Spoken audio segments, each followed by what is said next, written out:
Notice is hereby given of the regular meeting of the Board of Education, let me try this way, of the Town of Westfield in the County of Union, New Jersey at 7 p.m. on the evening of Tuesday, April 14th, 2026 in Cafeteria B of Westfield High School, 550 Dorian Road, Westfield, New Jersey.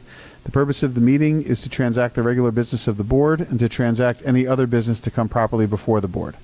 This is to advise the general public and to instruct that it be recorded in the minutes that in compliance with Chapter 231 of the Public Laws of 1975, entitled the Open Public Meetings Act, the Westfield School Board on Thursday, April 9th, 2026, caused to be posted at the office of the Board of Education located at 302 Elm Street, Westfield, New Jersey, and delivered to the Westfield Leader, NJ.com, the Westfield Library, Town Clerk of Westfield, Tap into Westfield, District website, and Patch.com, a meeting notice setting forth the time, date, and location of the meeting. Patty, can we have a roll call, please? Rob Bonaccio. Here. Ken Simons. Here. Brendan Galligan. Here. Charles Jelinas. Here. Layla Morelli. Here. Sonal Patel. Here. Kristen Sonic Schmeltz. Here. Julie Steinberg. Here. Mary Wickens. Here. Brendan, would you lead us to the flag salute, please? Sure.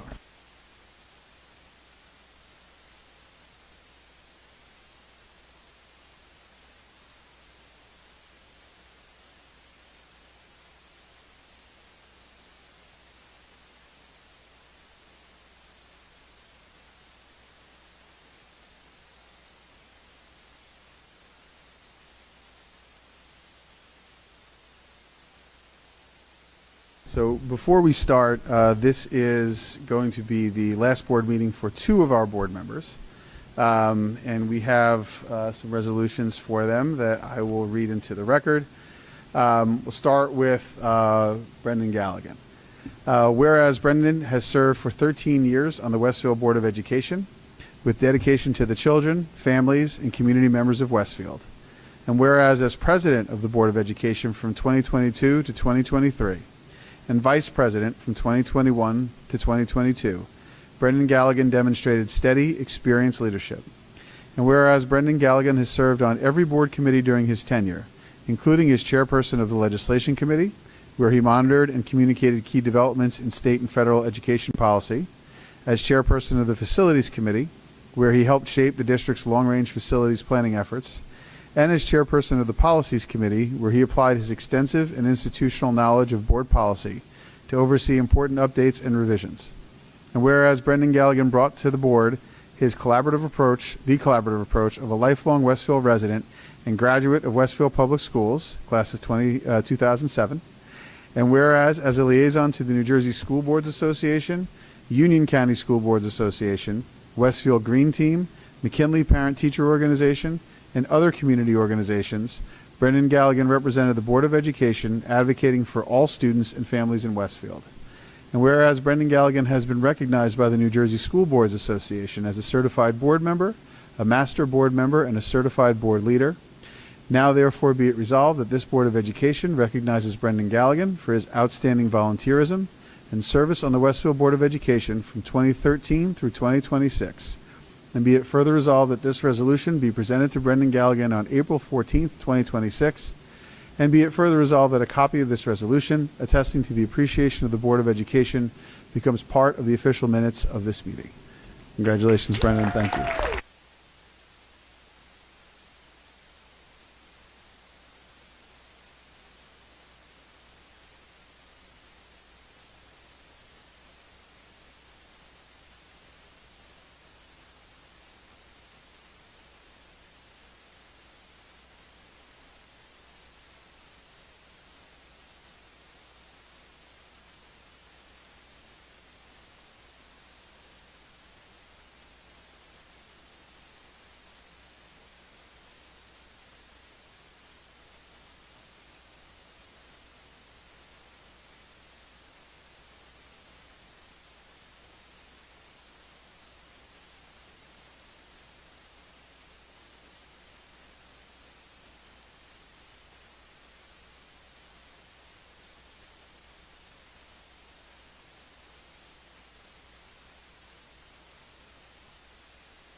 Next, a resolution to recognize board member Charles Gelinas.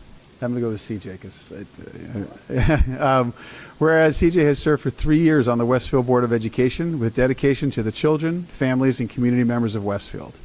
And whereas CJ represented the Board of Education, advocating for all students and families in Westfield. And whereas during his tenure, CJ was a member of the Curriculum, Instruction, and Programs Committee, Policy, Personnel, Governance, and Legislation Committee, and Finance and Facilities Committee. And whereas CJ also served as liaison to the Union County School Boards Association, Franklin Parent-Teacher Organization, and as chairman of the Governor's New Jersey Commission on the Effects of Social Media Usage on Adolescents.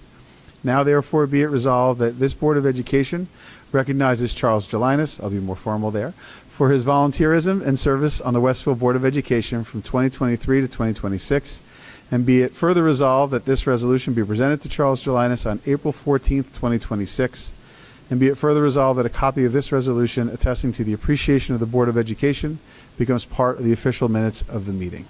Congrats and thank you.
So I don't want to move on without offering you guys the chance if you want to speak. I guess I'm looking at you. So if you have something. I just wanted to thank everyone for a wonderful 3 years. I think we all, had a very interesting 3 years with the referendum and with getting kindergarten started. That was one of my big goals when I started. So it's lovely to end on a good note and to see that you're all on the upswing. My children are still in school, so I'm in the Westfield Public Schools, so I'm excited to see them participate and continue on. And that's it. I have every faith in all of you, and I know that the new members coming in will get a good education from all of you. You are as welcoming to me as I'm sure you'll be to the other new folks. And that's roughly it. I just hope, in the future, if I can give a farewell valedictory statement, I would say I hope you all continue your excellent tradition of working on things like AI and social media and digital citizenship. I know you have done that and just continue because it's changing so radically. And I hope you maybe encourage the kids to do volunteerism, things like that, to help stave off the effects of social media and whatnot. But with that, I yield the floor back. Thank you. Brendan? I'll address the board at the end of the meeting. Okay. All right. You want to see how it goes? All right, fair enough. He's taking notes, right? Yeah, that's right. That's right. I got to be careful how I run this one because he's. Satellites are connecting in outer space, connecting data centers that you may or may not have been involved in building, Rob. Fair enough. No, not. I'm staying away from those. That's for sure. All right. So with that, I guess we will move to the report by district administration. Dr. Gonzalez. Yes, just announcements. That's true. I did forget about announcements. Thank you. See, I'm already moving on. Brendan's putting that in his notes right now. Forgets announcements. I mean, God. Mary, you have one, or? I do. All right. Start there.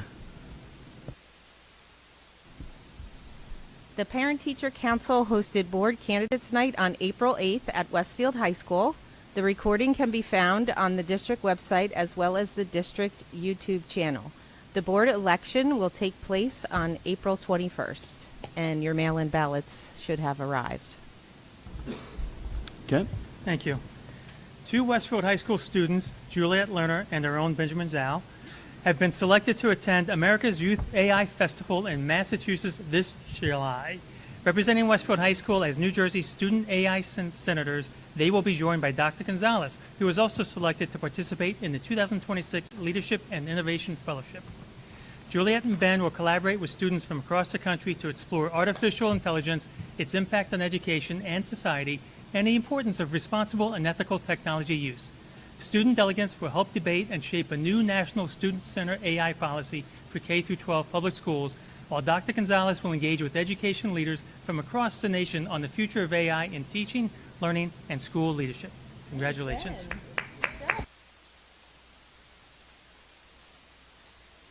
Be sure he buys you lunch, right, Ben? Brendan. Yes.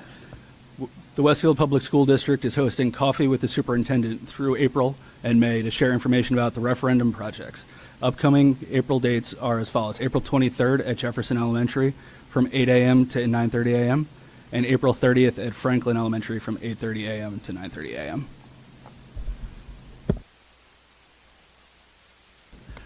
Julie, do you have one? Westfield Public Schools will have an early dismissal this Friday, April 17th, for staff and services. And I think, Kristen, you have the last one. The next regular public meeting of the Board of Education will be on Tuesday, May 5th in Cafeteria B at Westfield High School beginning at 7 p.m. The meeting will be live streamed via the district YouTube channel, which viewers can access on the board tab on the district website. Thank you. Excellent. Now I think we had a drum roll out a little bit, so we went with that. So now a report by district administration.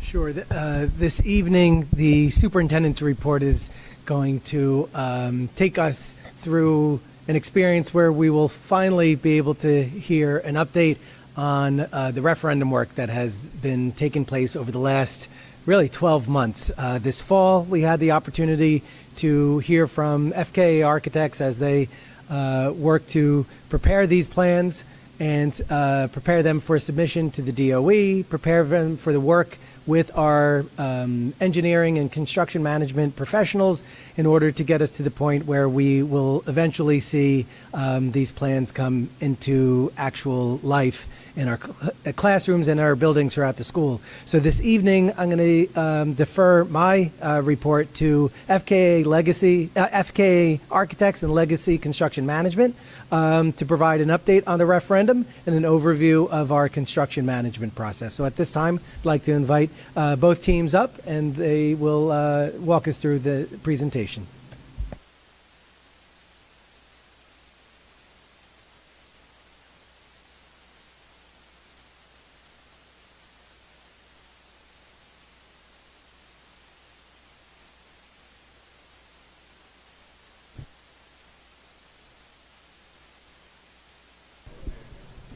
Is it good now? Okay, there we go. All right.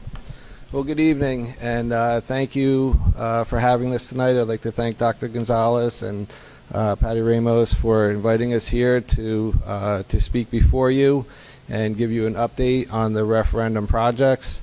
It is a project that we're certainly excited about as your construction management firm, and honored to be part of, since it is the second largest referendum that has ever been passed in the state. So I'm not sure if you were aware that I did. So My name is Brian Mead, and I'm one of the principals of Legacy Construction Management. And we have here, first we have Connor O'Brien. He's principal and project executive. We have Mike Beery. He's principal of FKA Architects. We have Lou Scheidler, who's one of the project architects. Christy Doherty, project architect. And William Tate. So we're each going to walk you through part of this presentation, or the whole presentation, I should say, to give you an update on the projects and where we stand. So just to give you an outline of what the presentation is going to entail. So I just introduced the project team, and we'll explain to you what each of our roles and responsibilities are in this process.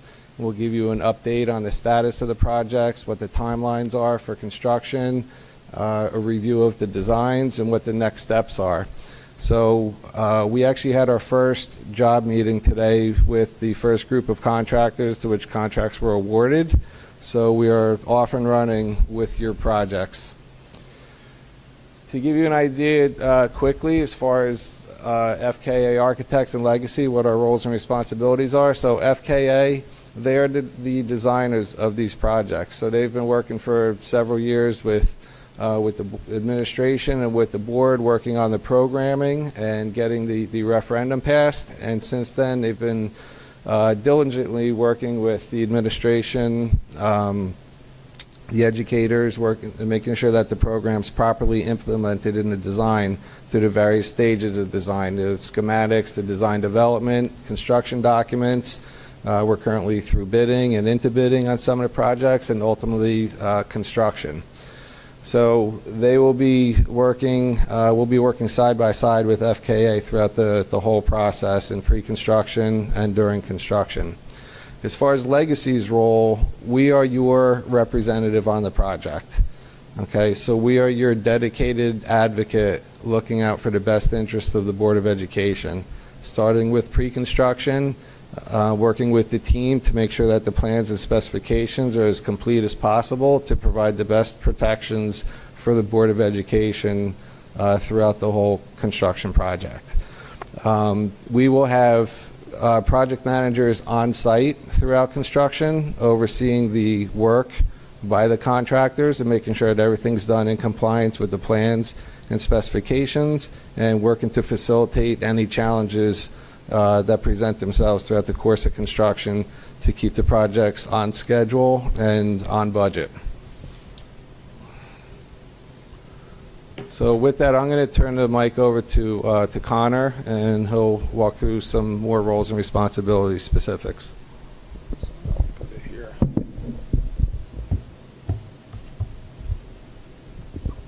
Is this loud enough for everybody? Okay.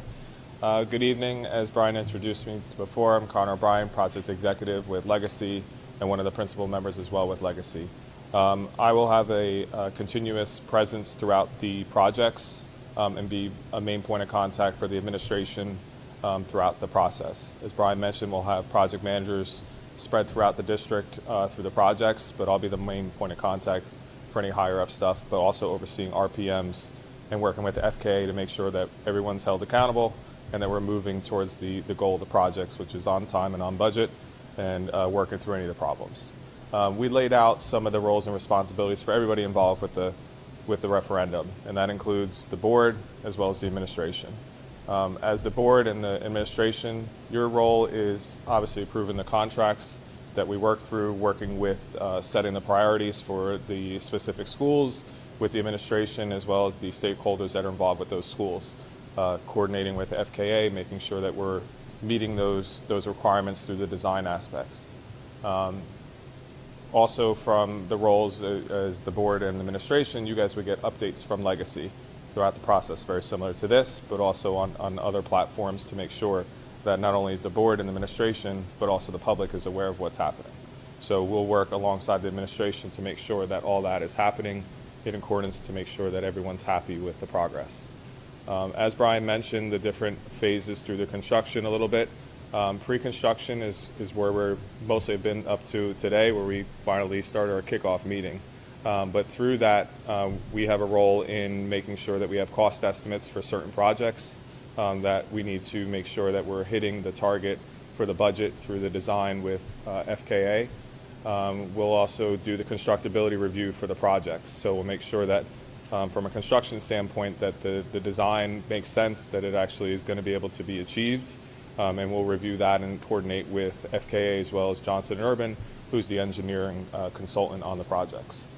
We'll have on-site presence, as Brian said, and they were there to obviously do the QA/QC portion of the construction. So they're going to make sure as the drawings and the specs are followed, make sure that the coordination for on-site with the students and staff, that they're following through with that their site is set up according to what we approve, where their fence is, where they're entering. I will go into more detail that in a little bit more in the presentation into the safety side with the students and staff. We also review the budget, overall budget, master budget, but also the project budgets through the process of the job. Change orders are part of construction. We review them alongside with the architect and engineers, making sure that they're valid, they're actually properly broken out, and that we feel that they're fair. And at that point, we give the recommendation to the board and to the administration for approval. We review the schedules, the individual schedules, the master schedules of the whole referendum, making sure that we're on target, hitting that. If there are delays, is there ways that we can improve, working through the contract requirements that we do have.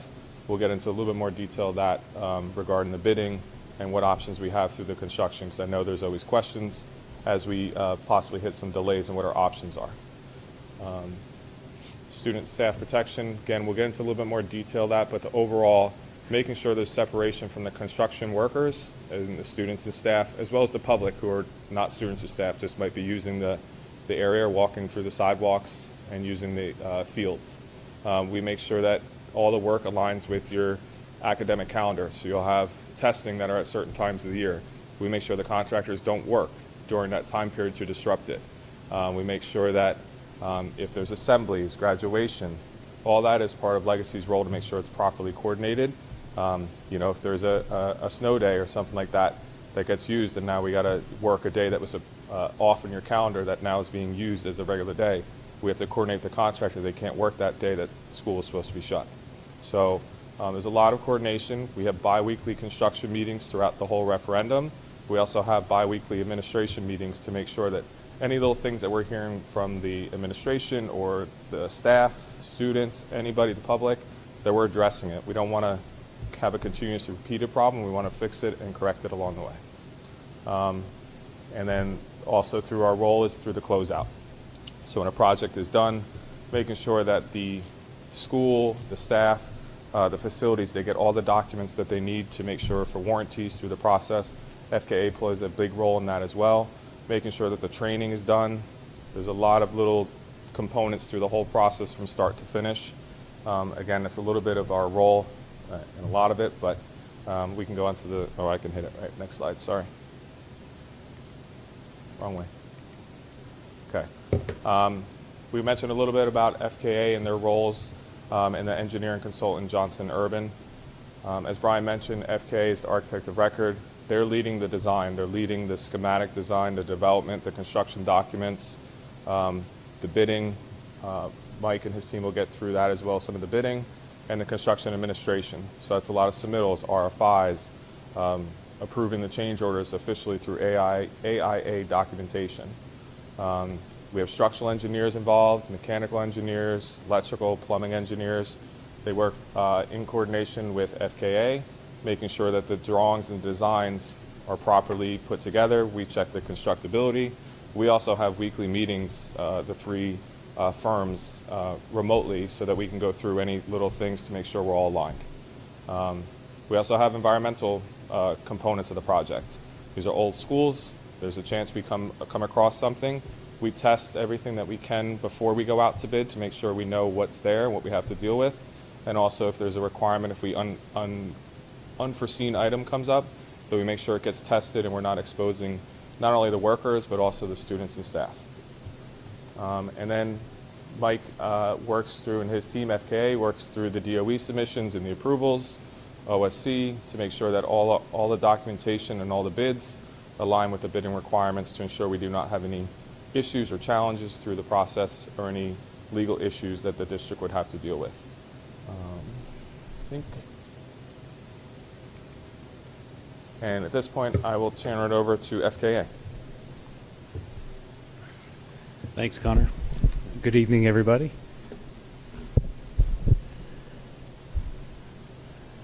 So our part of the presentation will take you through a status update of what's been done to date, a brief view of the timeline and the project process, and then also a review of some design guiding principles and then the designs themselves. So for the progress of what's been done to date, we have bid several projects for this summer. You can see the list here on the screen. The idea with some of these was to prepare initial work for the coming construction of the renovations and additions, such as Washington.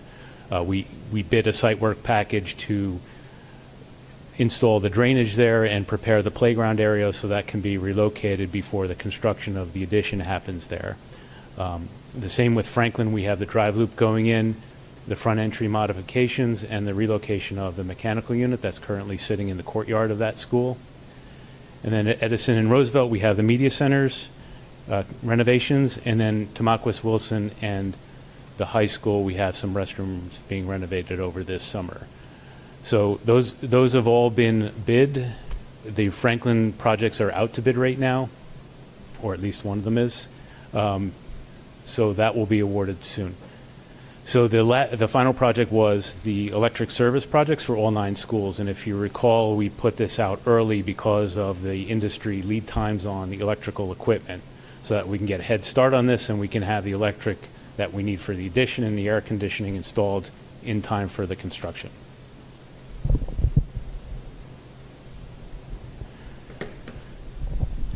So what we've been up to since we were here in the fall is we've been advancing designs on all the projects with all of the consultants: architectural, mechanical, electrical, plumbing, civil engineering, structural engineering, environmental. We've begun the agency review process. We've had a couple of projects go over to soil erosion approval for Washington and Franklin. We've submitted to the Department of Education, Edison and Roosevelt, for final educational adequacy and received that approval. McKinley is being sent down now with the rest to follow. We've initiated reviews with the Town of Westfield Building Department. We've already submitted drawings in advance of the construction so that we can get a head start on the permit review process. And then we've prepared template technical specifications and milestone schedules for all of the projects. So you may recall this slide from the last time we were here, the graphic of the overall schedule. Not much has really changed on this schedule since we showed it to you last time. The only difference is that McKinley, the McKinley project, because of the complexity of McKinley and the way that the addition interfaces with the existing building, we fast-tracked that project to be out to bid this summer instead of the beginning of the fall, where the rest of the ones will be. And if you recall, the guiding piece of the schedule is the full-day kindergarten component for the 6 schools. So the other projects are kind of built around that schedule and occur in between when the full-day kindergarten projects are going on. So this is what we call the project life cycle. So these are the phases of the project. The first 4 rectangles represent the design phase. So it starts with a program phase, works through schematic design, design development, and construction documents. So those are increasing levels of details of the documents as they move forward. The construction document phase is where the full-day kindergarten projects are right now. You can see McKinley is advanced from the rest of them. We're about 60% complete with that phase in McKinley and about 30% on the other ones. Following that, we have the intermediate school renovations and the high school addition and renovations. And then you can see the last block is construction, and as Brian and Connor had mentioned, those projects are shown there to begin over this summer. So some guiding principles for the designs that we're about to present to you are listed here. Foremost, universal design. Everything we do in renovations and new construction is considering inclusive and accessibility in in all of the new construction and renovations. Secure and safe buildings is a guiding principle. Flexible design strategy is incorporated in everything that we're doing, including reconfigurability of classrooms so that they can be used for alternate things in the future if needs change long-term down the road. We're looking at designs that foster collaboration and hands-on learning, and we're designing the infrastructure to be technology ready for the future.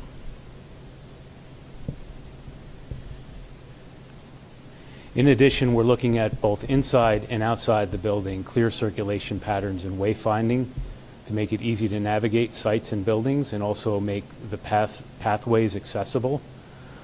For materials, and we're looking at low maintenance, durable materials that are going to last a long time to protect the district's investment in this construction. We're also looking at building systems that are energy efficient and sustainable.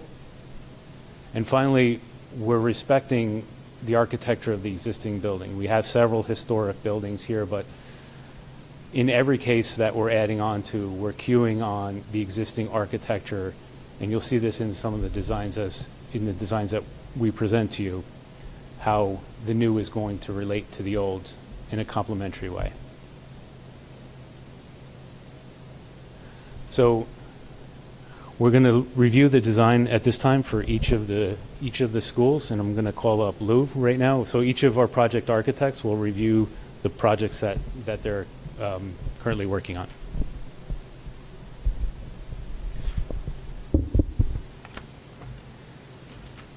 Okay, so this is obviously Franklin. This is an aerial image of what the existing school looks like on the site.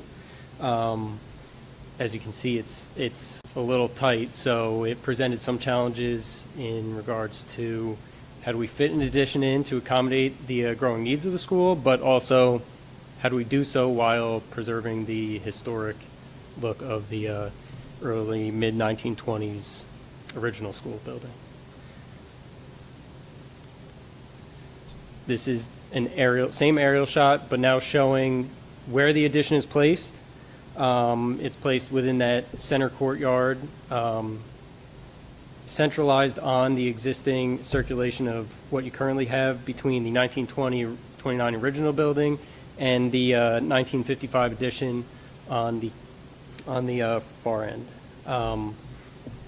And along with this, it also gives presented an opportunity to further enhance the site surrounding the school, which one is an enhancement to the main entry, as well as the drive loop along Newton Place. So this image shows a view from the Newton Place side of the school. This drive loop is an expanded loop from what you currently have, and it's also offset from the building, which just redefines the arrival into the school and alleviates some of the, or will alleviate some of the traffic from the street. And it also allows to present a spatial buffer from vehicular access and entry into the building.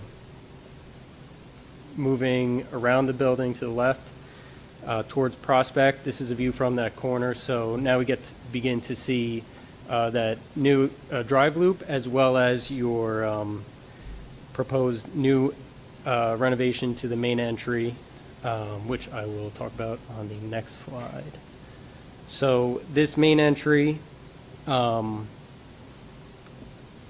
matches and complements the existing scale, proportions, and detailing, which was drawn from the existing language of the 1929 school.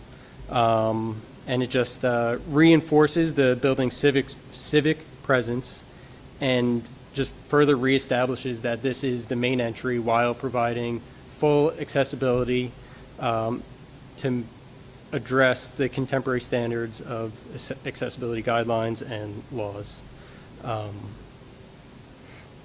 Now moving around to the opposite corner, we now begin to see a view of the addition that is set back in the courtyard, which now starts to present thoughtful layering of architectural styles, new and while also not taking away from the historic colonial revival style of the 1929 school building. And now this is a full shot of what that addition will look like. It has an emphasis of glazing elements that are vertically proportioned to echo the height and rhythm of the original school, while also giving some modern feel to it and just adding a little more natural sunlight into the new classrooms that the students will be able to enjoy and enhance the learning environment. Now on to Washington. This was another somewhat difficult task to figure out how to add an addition because the addition is going where the existing playground is, and we know that was a big important piece to the community in terms of community gathering before and after school.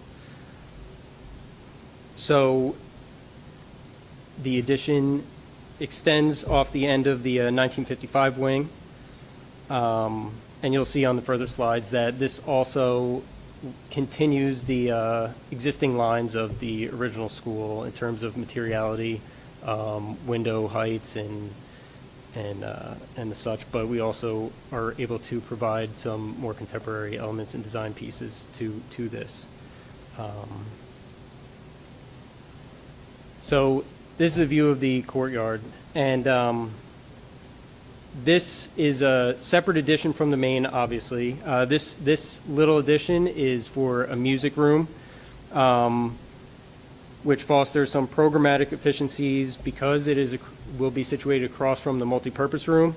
And it also provides some open air separation from your core academic wing and classrooms to ensure that the music instruction, which is inherently dynamic and expressive, does not disrupt classrooms that need a little more quiet space for learning and instruction.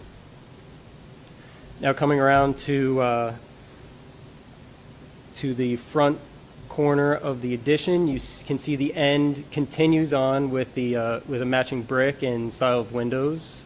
So this fits in with the existing look of the school, but also able to somewhat quietly add a little contemporary touch to the addition.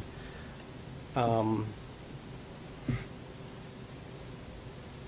then on the opposite corner, as we're coming around, you just see that continuation of elements, and you start to see that there are some site elements that we were able to incorporate within the design to soften the look and the scale of the building, provide some ADA accessibility to all entrances of this new addition, and it also just helps us to create a little more buffer, again, from the streetscape and the school building itself. And now for the exciting part, the relocated playground, which was obviously a central part of this design. It preserves community-centered spirit that is historically associated with this school. And it also, by offsetting it further from the street, it fosters a more secure campus-oriented environment, allowing us to connect that outdoor space with another side entrance into the connecting point between the existing school and the addition. And that is Franklin and Washington. And I will pass it along to Kristen for Jeff. Next up, we will talk about Jefferson Elementary School. So just as a point of reference, Summit Avenue is on the bottom portion of the screen, with Boulevard at the top. The two additions that will happen at Jefferson are the classroom wing, which is the lower portion of the screen, closer to Summit Avenue, and the multi-purpose room addition, which is closer to Boulevard, that you can see on the screen. The classroom wing is on the south portion of the site, closest to Summit Avenue. It utilizes existing circulation of the existing building and pulls off of some of those datum points to bring into the new circulation into the classroom wing.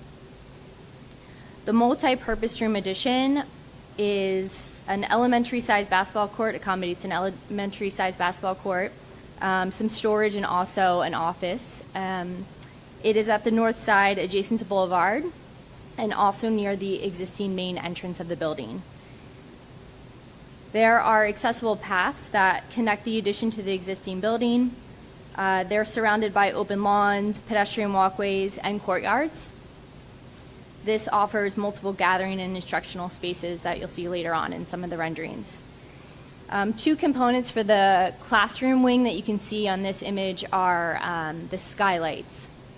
The skylight is an element that divides up the lengthy corridor of the addition for the classroom wing at Jefferson. It also brings in natural light into that corridor and helps divide up the space. This is an image of the classroom wing from Summit Avenue. So it features low-rise design, which is comparable to the scale and the appearance of the existing school. The lower slope roof keeps the consistent scale and massing proportional to the existing building and the neighborhood with a horizontal emphasis.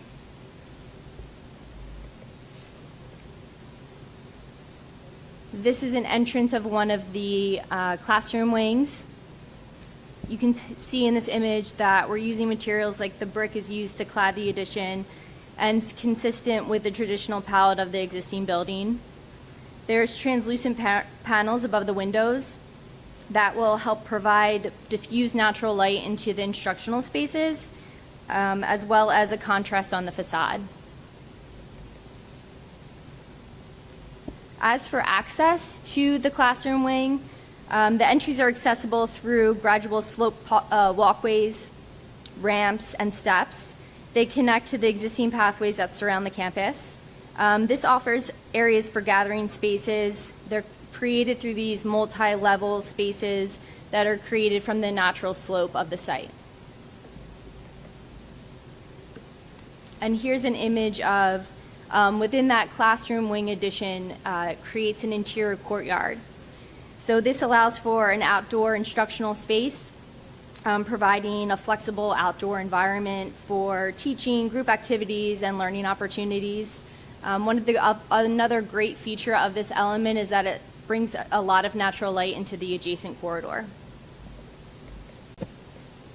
And this is an image of the multi-purpose room addition. So this is a view from Boulevard, and it shows that the new addition offers an opportunity for the school's name to be presented. It's adjacent to the main entrance, which is over to the left portion of the screen. The lower portion element steps down the scale of the multi-purpose room, and it's positioned slightly behind the main entrance, kind of complementing that original structure. And as for the materials, the facade uses a combination of materials that relates to the existing building while providing a contemporary presence. There's brick, the translucent panels, which were seen in the classroom wing. This offers diffuse light while allowing privacy and use for sports in that area. And we have fiber cement panels on the front as well. Okay, next up is McKinley. So as a point of reference, Osborne Avenue is at the lower portion of the screen, and Pearson is the upper right corner. The addition for McKinley is to the right side of the screen. It's a 3-story addition. It's consistent in height and style with the existing building, specifically the 1908 portion of the original portion of the school. It's a clean, simple shape. It makes it easy to navigate while maintaining the school's traditional character. The architectural language, scale, and materials are consistent with the original building. It's intended to preserve the school's traditional aesthetic. It has modern elements and materials that are respectfully incorporated in the addition. They are refining the materials and the features.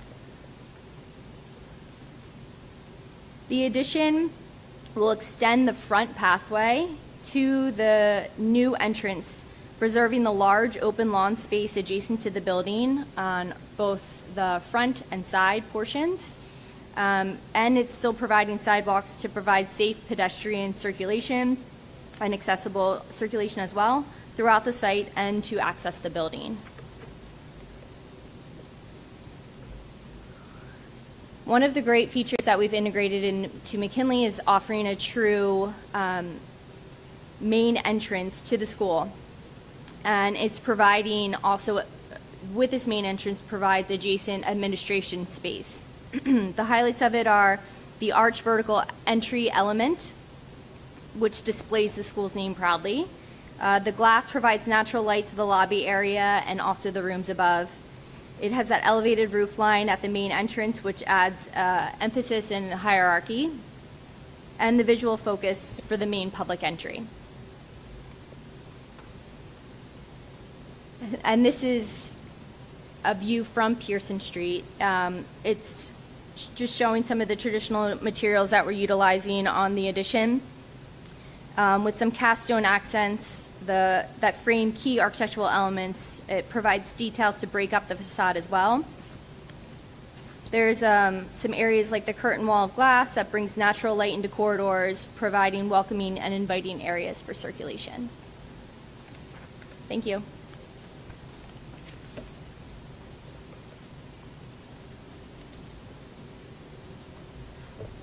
Hi. So on your screen, you see the existing Tamaqua Elementary School overlooking Baltimore Avenue.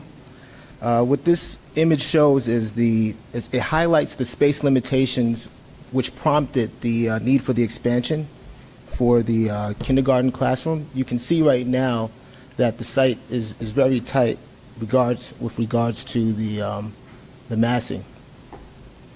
In this proposed addition overlooking Baltimore Avenue, again, you can see how we expanded the new kindergarten addition just behind the school with an interstitial space that creates some relief, but also universal access down to the lower level for wheelchair access and just transitioning through the site.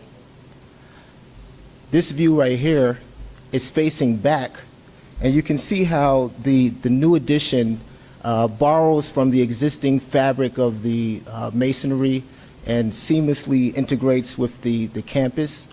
We introduced a new ramp system and staircase down to a plaza that slightly slips past the addition to kind of create an integrated design, respecting the landscape, the scale, and the integrity of the existing building. Here's just another view showing the play area. We wanted to make sure that the building was an organic extension of the existing. This view back shows you the transition from the finished floor of the addition down to the lower play area. One feature here to point out is we wanted to conceal the existing mechanical behind. This just kind of shows you that we wanted to create visual access across the outdoor area with intuitive pathways. And then here it just shows you that relief that was mentioned earlier between the two, the existing and the addition. It also provides natural light into the corridor of the addition by the new kindergarten and LLD side.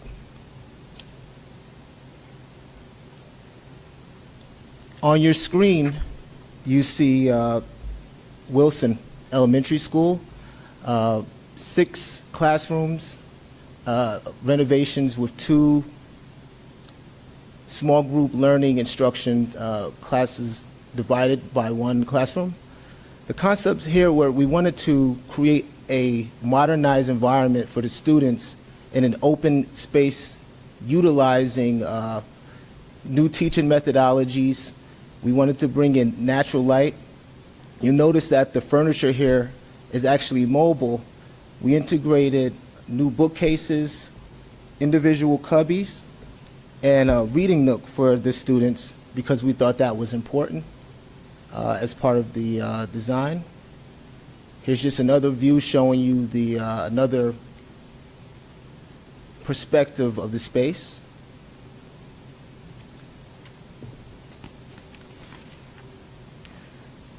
Here is Edison's Media Center. The overall plan view just kind of giving you a sense of the space as a whole. This view shows you the entry with an integrated screen that would allow for information. We wanted to integrate books as part of the bookcases as part of the base design. Here's an overall view showing you the lightness of the space. We integrated new acoustical ceilings that would absorb some of the sound. The natural light is a big part of our design. We wanted to make sure that the lighting scheme used daylight harvesting as part of the technology. All the way towards the back, you'll see the Genius Bar, which is a feature that we thought would pull students into the space. At the center of the space, we have mobile furniture because we imagined that this space would have various usages. Here's a close-up of the Genius Bar. Here's a view towards the opposite direction, just kind of giving you an overall of the layout. We wanted this space to be mobile in the sense that we had the opportunity to transform the furniture for various uses and teaching methodologies. Facing here is the instructional classroom in the back, and here's an interior view of it with the acoustical ceiling and a tiered seating layout.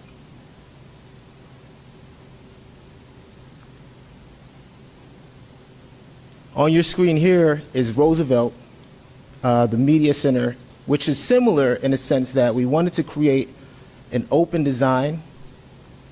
This is facing the Genius Bar entry.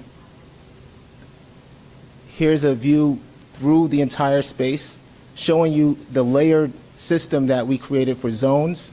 We wanted to have a collaborative area for students to work together. We wanted individual spaces. We borrowed from the idea of a multi-unit learning environment. You can see here, new lighting system, also integrating the natural light with the design. There's mobile furniture at the center of the space with visual access through the entire media center, similar to Edison.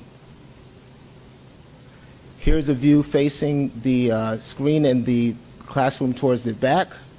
Similar to Edison, we wanted to make sure that we were able to have a classroom that was isolated from the main space. You can see the new acoustical ceiling system with the tiered seating. This view shows you the overall space facing the opposite direction. We have interactive screens, mobile seating, and various mobile furniture that would allow the space to transform depending on the teaching methodology. Thank you. Thanks, Will. So Westfield High School. So the addition happens in the lower corner of the site, on the corner of Dorian and Trinity Roads. So here you can see the addition in front of the what's now currently the gym entrance to the right of the site in that corner, and you can see here the new drive loop that connects across Dorian Road. This is a front view of the school with the addition on the right side. And one thing about the high school is there's really three entrances to the high school. You have the main entrance in the center, you have the auditorium to the left if you're facing it, and the gym entrance to the right. So one of the things that the design does with the drive loop is not only does it connect all three entrances with pedestrian circulation and accessibility, the fact of the drive loop being there emphasizes the main entry, which is set back from the other two entries in a more prominent, focused kind of a way. So this is a close-up view of the addition. So you can see some of the elements here resonate with the existing architecture of the differing scales of the buildings, the ups and downs and the pushes and pulls of the facades of the building are evident in the new addition, as well as the materials of the windows, the datum lines of the trim and the cast stone banding all match up with the existing architecture to blend this addition into the existing. And one of the exciting features of this addition is the new entrance to the gym. So right now, the gym entrance enters into a lobby and then a stairwell behind, and then directly into the gym. So this is being built in front of that. And what's happening here is a new accessible entry to the addition, and then we have this transparent circulation piece that's going to connect the first and second floor of this area and provide a more logical flow into and out of the gymnasium, and also the new addition. So it's going to connect all of those areas and make them all accessible and provide some interest to the outside of the building. So here's another shot more back towards the corner of Dorian and Trinity. You can see the gym structure, the existing gym structure in the background. In the foreground, what you're looking at is the wood shop area on the corner, which is going to have a glass door that can open to the outside for outdoor projects and learning, as well as sidewalks that connect that to the front of the building. And finally, looking backwards, this is the opposing view of the auditorium there on your left, and you can see the drive loop coming around to the main entrance and the new addition in the background. So those are the designs, and I hope you can see the guiding principles that we had emulated in these renderings that we just presented to you. So as I mentioned before, I'll go into a little bit more detail. I know this has already been a long presentation, so I will go through it and allow some questions for the board. So as we know, we're still into design with several of the projects, but now we're into construction. So I do want to lay out kind of what the next steps are in the overall. This is here. This will be on the presentation. Will be on the website. This offers a little bit more detail. So the electrical service, we awarded that. We have 9 schools that we're doing that at. We have the kickoff meeting was held today. We have 9 bid packages covering site work, restrooms, media centers, HVAC relocation, and some drive loops. Obviously, some of those are pending board approval, but those are for upcoming summer. So we have quite a few projects just slated for the summer. Electrical will take place over till the following summer because the lead times with the transformers and the specific switchgear. But the summer projects, that's all to be completed before school starts up. Then we are working through some additional DOE submissions. Then we are finishing up the bidding packages for additions and renovations at a bunch of schools. As Mike mentioned before, we're at 30% with some of them and 60% with McKinley. The intermediate school renovations, locker rooms, designs, their approvals will be set ready for bid for 2027. Those are still in the infancy part of the process, but we're working through those so we can get, as you know, work already awarded. Some will go and they'll trickle in behind, so we're not inundating the district all at once, and we're planning to complete according to the original schedule we all signed up for. The high school program and their renovations, they're advancing through the design, construction targeted for 27-28. And again, through again, some of this is repeated, but there's a lot of coordination efforts through. One of the approaches that we have to make sure is, again, with the on-site presence, we're going to look at them in clusters because of the wide range of the town with the schools. So our project managers will be set up accordingly so they're not jumping over the schools, so that we can spend more time on the sites. We'll look to have trailers set up at certain projects, so again, we're able to spend the adequate time on the projects and make sure that the quality control and assessment is done properly. And again, I recommend looking more at the details for anybody into the presentation so you can see more of it. A very important part of the process that I mentioned earlier is the safety and staff and the coordination through the construction. We have had several meetings with the site security personnel with the district to make sure not only the bid documents and the specifications that we have to work with align not only with the state requirements for school, but also with the school-specific requirements. So we then had those meetings. We made sure that all that information was into the specifications, so the contractor, when they sign that contract, they're agreeing to what the district has to have. We then will carry that through all the construction meetings to make sure that it's reiterated through that they're following not only the background check requirements, but they're wearing their badges when they're in common areas, that they're also staying within their construction fences. There is safety components. What we say is inside the construction fence, that's the contractor's responsibility to maintain the OSHA requirements. For liability purposes, we do not want to expose the district by us telling the contractor how to run the safety on their job sites. But if we do see something that is a little bit too much on a job site, we will talk to the site super or the point of contact, point out the concern we have, and recommend that they address it according to their health and safety plan that they have to keep on site. OSHA, if there's ever an issue, they have the right to come. We have to provide them documentation. We have to provide field incident reports. But again, we work in coordinates with them, not for them. Background checks, as I mentioned before. Once we do set that up, the district will set up just like any other background for personnel. So if there is an issue, the district would find out, they let us know. We make sure that contractor or that employee for the contractor is removed immediately from the project. Also, if there's a security issue, the security team will have the protocols where they're set up, where they need to go. We'll have daily sign-in sheets to make sure that everyone is aware of who is on site and when they're on site. Contractors cannot just come to a school just because it's convenient for them, access an area. They have to coordinate through Legacy. So we take that responsibility. We don't put it onto the school. We don't put it onto facilities. We don't put it onto the custodian. That's our job to make sure that they are only here when we approve it, and they can't go anything outside of that. Obviously, if it does happen, we address it. We make sure it's documented. We speak it at the next meetings, make sure it's not a reoccurring issue.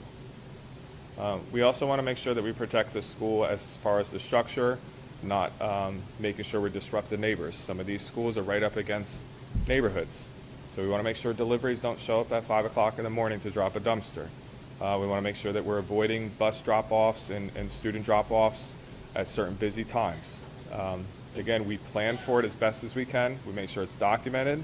And if something's happening, we get the phone call. Our PMs are to go and address it immediately to make sure whatever's happening stops. And then there's environmental controls. Again, we'll do the testing as required, but construction is loud, it is dirty, it is dusty. We'll make sure if there's any sort of dust getting outside the construction area causing an issue, that it gets addressed. If there's garbage blowing around, we don't let their site be dirty. We also make sure that they're not letting outside the fence get dirty or other items. They know, we tell them at the very beginning of the kickoff meeting, they're going to be blamed for anything that happens, whether it's them or not. So if it's dirty, they're going to get blamed for it. If it's damaged, they're going to get blamed for it. So we recommend make sure they take their pre-construction photos before they start. They're going to get blamed for all the cracked sidewalks, even if they didn't go near it. So we try to give them as much preparation to prepare for what could happen. We're very experienced in this public sector, as well as FKA, as well as many of the contractors. So most of them, this is not their first time. But in the construction world or the public world, it's the lowest responsible bidder. We don't get to pick and choose who we work with. We may not even work well with some of the contractors that do show up, but we do prepare the same way we prepare for everyone. That we're going to get the worst of the worst, and we're going to plan accordingly.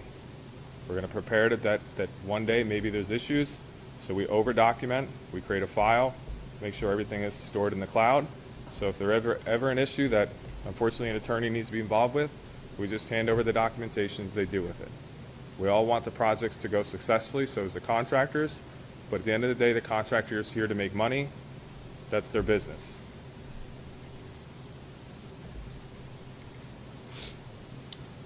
And then, is this your slide, Brian? Yep, sorry. Whoop, oh boy. All right. I'll hand this back to Brian. Sorry, I skipped over his last slide. Okay. So just real quick in closing, so there's a lot of exciting work ahead, and we're looking forward to it. It's also a lot of hard work ahead. Like Connor mentioned, we don't have the luxury of choosing who we get to work with, so we're going to get good contractors, we're going to get the challenging ones, but our collective experience here in front of you, we have our playbooks to deal with those challenging contractors, and so we're ready for it. So again, our goal and our role is to protect your interests and the best interest for the community in these projects. We know that the referendum, the driving force was the kindergarten program starting in September 2028.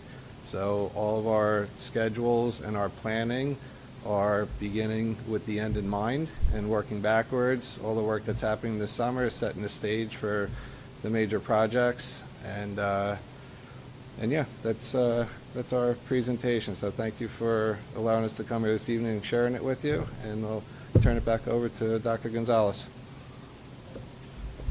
So at this time, I'd like to open up the floor to any questions from members of the Board of Education for the project management team here this evening.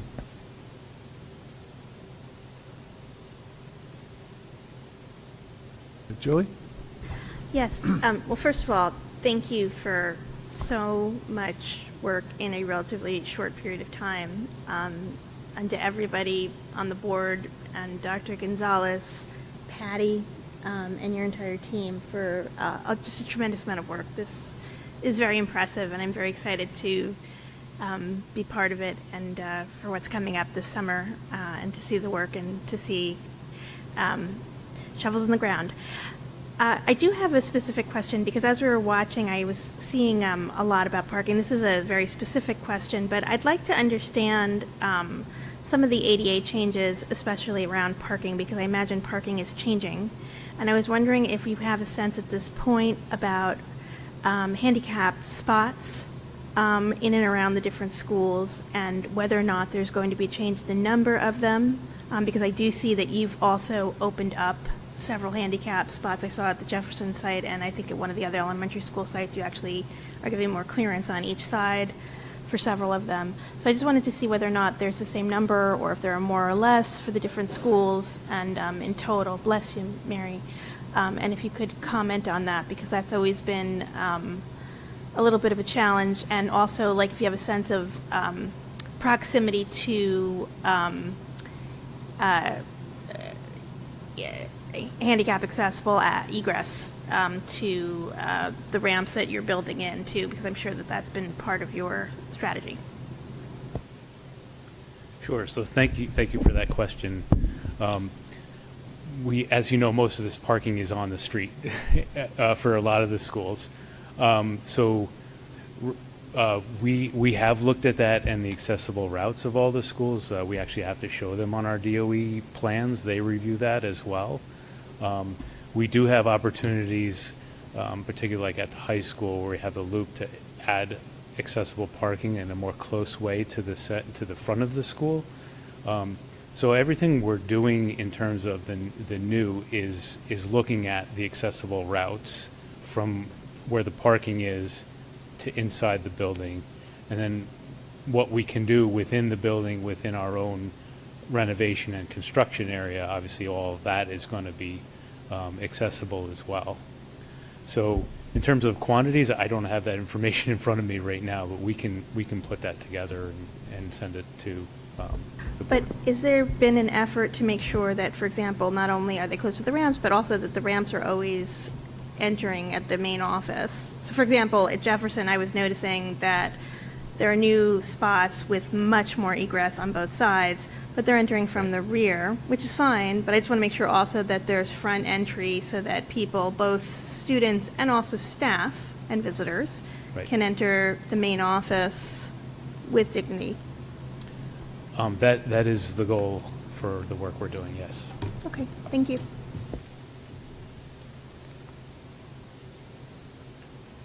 Ken?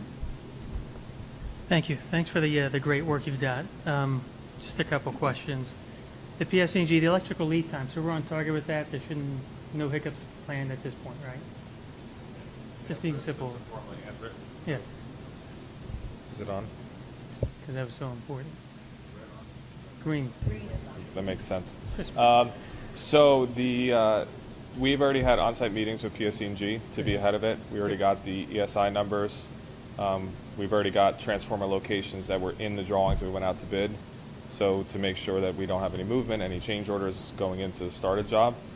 So we're good. The biggest transformer, which is going to be at the high school, the longest lead time we were told by PSE&G was 12 months. But again, we're not finishing that until the following summer. So we're actually way ahead. Being that the school with PSE&G, we are at the top of the priority list along with hospitals. Excellent. Okay, thank you. Some of the schools are dark at night. Is there any plans for external lighting or enhanced external lighting for safety reasons? I'm just throwing these out to whoever wants to take them.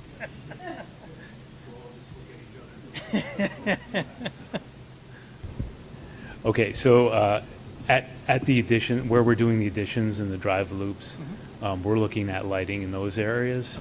You know, in terms of the existing building, where we're not touching, we haven't really looked at those areas, but where we're adding to or renovating on, Okay. that's where we're looking at lighting. Thank you. The Tamaqua School, just so I know, because I'm familiar with that school more, because that's where my kids went. Is the back hill being eliminated when you put the kindergarten wing on? Because that's a pretty substantial. Yeah, so that was a interesting exercise where we had to kind of scoop out some of that hill. Yeah.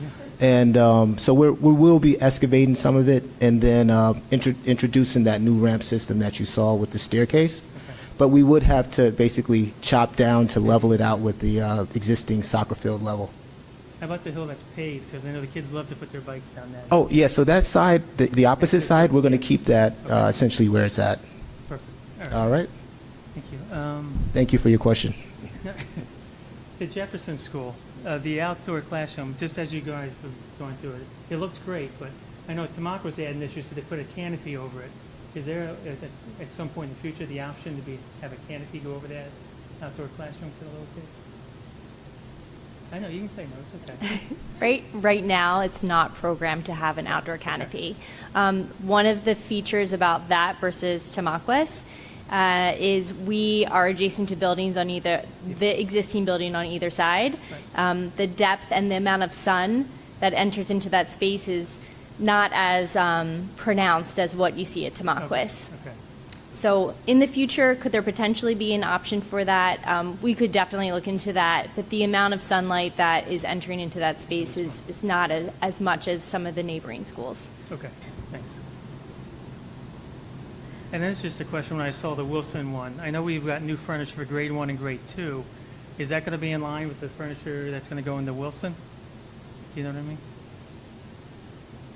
You know Sure. the new... Yeah, I mean, everything that we've been doing has been keeping in mind the existing and the future purchases. So with the flexible seating, both the color scheme, the finishes, we're attempting to be able to make them so that they're going to be as interchangeable as possible.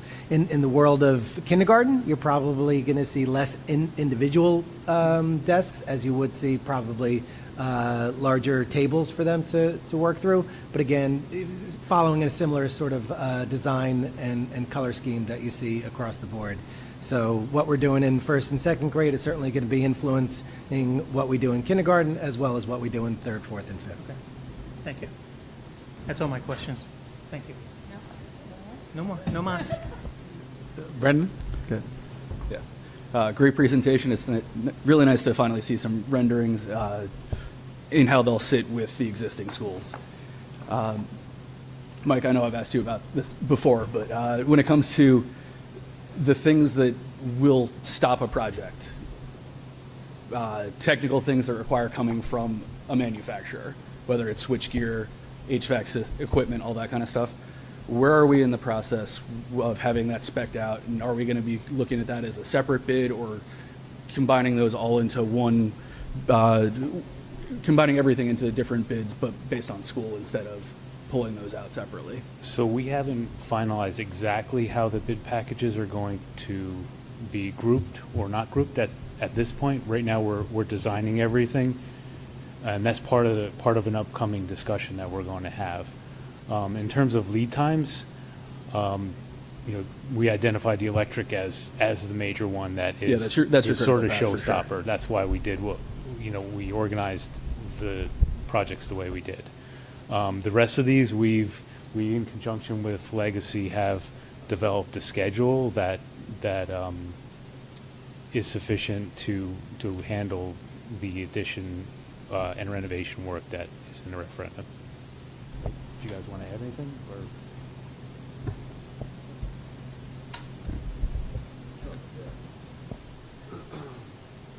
So through the process, when the jobs start, there are the long lead items which you're concerned about, and we make sure we work with the contractor to make sure that they submit those items for approval first so that they can get released as quickly as possible, make sure we get them on time.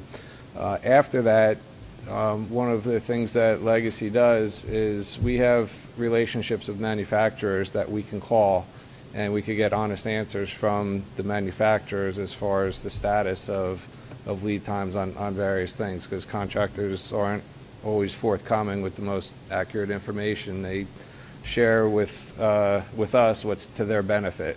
So we use our relationships that we've developed over the years with the manufacturers to verify what they're telling us, and if there's a discrepancy, then we'll consider what our options are, and we'll address those. Thank you very much.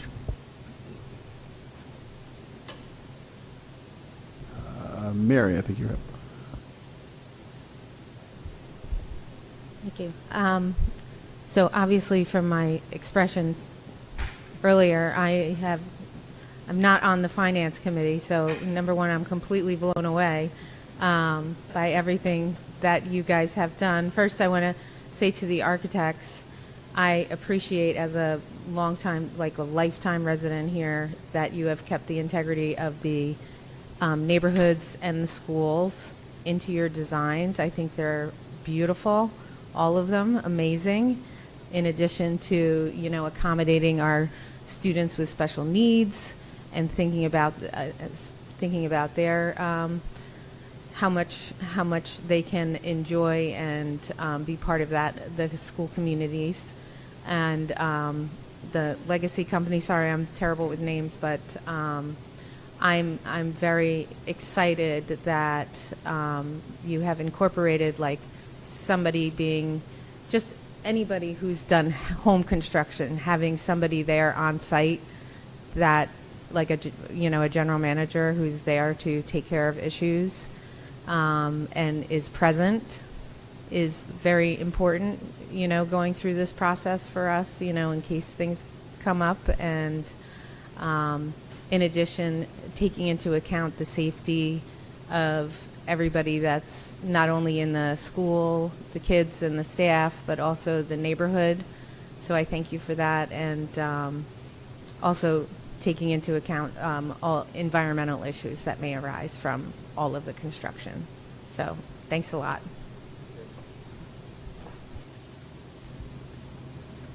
Anyone else? I'll ask one question, just about the numbers. So I know we're bidding out some projects already, and we're getting some stuff in. How are we doing with respect to the budget itself? Are we seeing, coming in under? Ideally, would be nice, or at where are we seeing the projects coming in? So far, so good. No, the first set of projects we've bid out so far have all been under the budgets we have established. The one project being the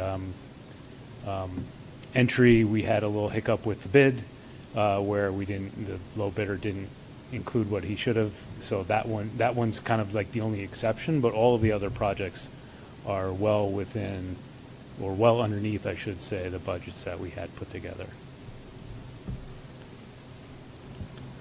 The main entry is on tonight for Franklin to be rejected, and then we're going to go out to rebid that one because the low bid did have a defect in it, and the second lowest bidder was another $300,000, which was a significant increase. So we are rejecting it. It was above budget, the second. We're going to go out to rebid, though. And Patty, what's our timeline on that bid and re-awarding of a contract? The rebid will be opening. We're advertising it on Thursday, and it'll be opened on April 28th. All right. So hopefully we can re-award on the 5th so it doesn't delay the project. That's the Fantastic. goal. All right. Well, I want to echo everyone's thanks for all the hard work. I want to make a note that a lot of this came from a lot of community input as well. And our architects, our construction managers didn't just talk to us. There were a lot of community meetings that they were present at these board meetings as well. So what we're seeing is a true collaboration. And the only other thing I guess I would add is we have a lot of work ahead, a lot of construction ahead. It's going to require a lot of what nobody likes to have, which is patience. So definitely, you know, I certainly encourage our community to report the things they see, talk to us, but also be willing to work with our team because, you know, these guys are working a few miracles, but they're not miracle workers. So the more we can all collaborate and continue to go that route, the better we're going to be. Thank you guys so much for coming out and doing this presentation. Rob, if I can. Yeah. I would just like to close out by also acknowledging all the work that has gone in. The individuals you see this evening are just a portion of the team. You know, the other architects, the other project managers, the engineers, even bond counsel who have been working are the professionals who represent the interests of this board, who represent the interests of this community, to be able to protect our interests, but also to be able to support this project's success moving forward. So they certainly are supported by a team behind them, but all of those individuals have been working, nonstop to get us to the point where we are today. Patty and I certainly could have stood before you and presented this presentation this evening, but we thought it was important for you to see and hear directly from the other professionals who are working on this. And I do want to thank you guys personally for the work and for the opportunities that are going to be afforded to our students in the coming years. Patty and I did have a chance to see this team in action this afternoon as Connor led the first construction management meeting.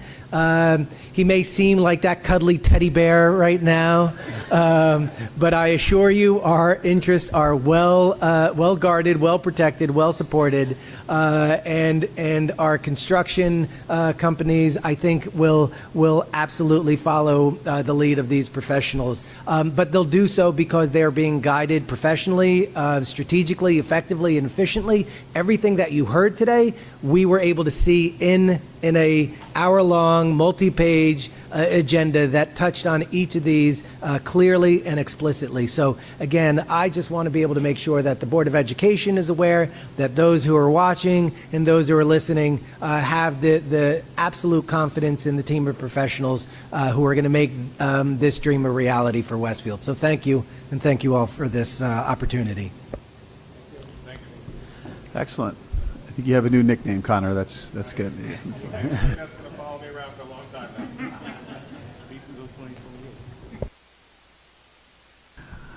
All right. So we'll move. We'll now move to the next item on our agenda. That is our high school student report. That's Ben.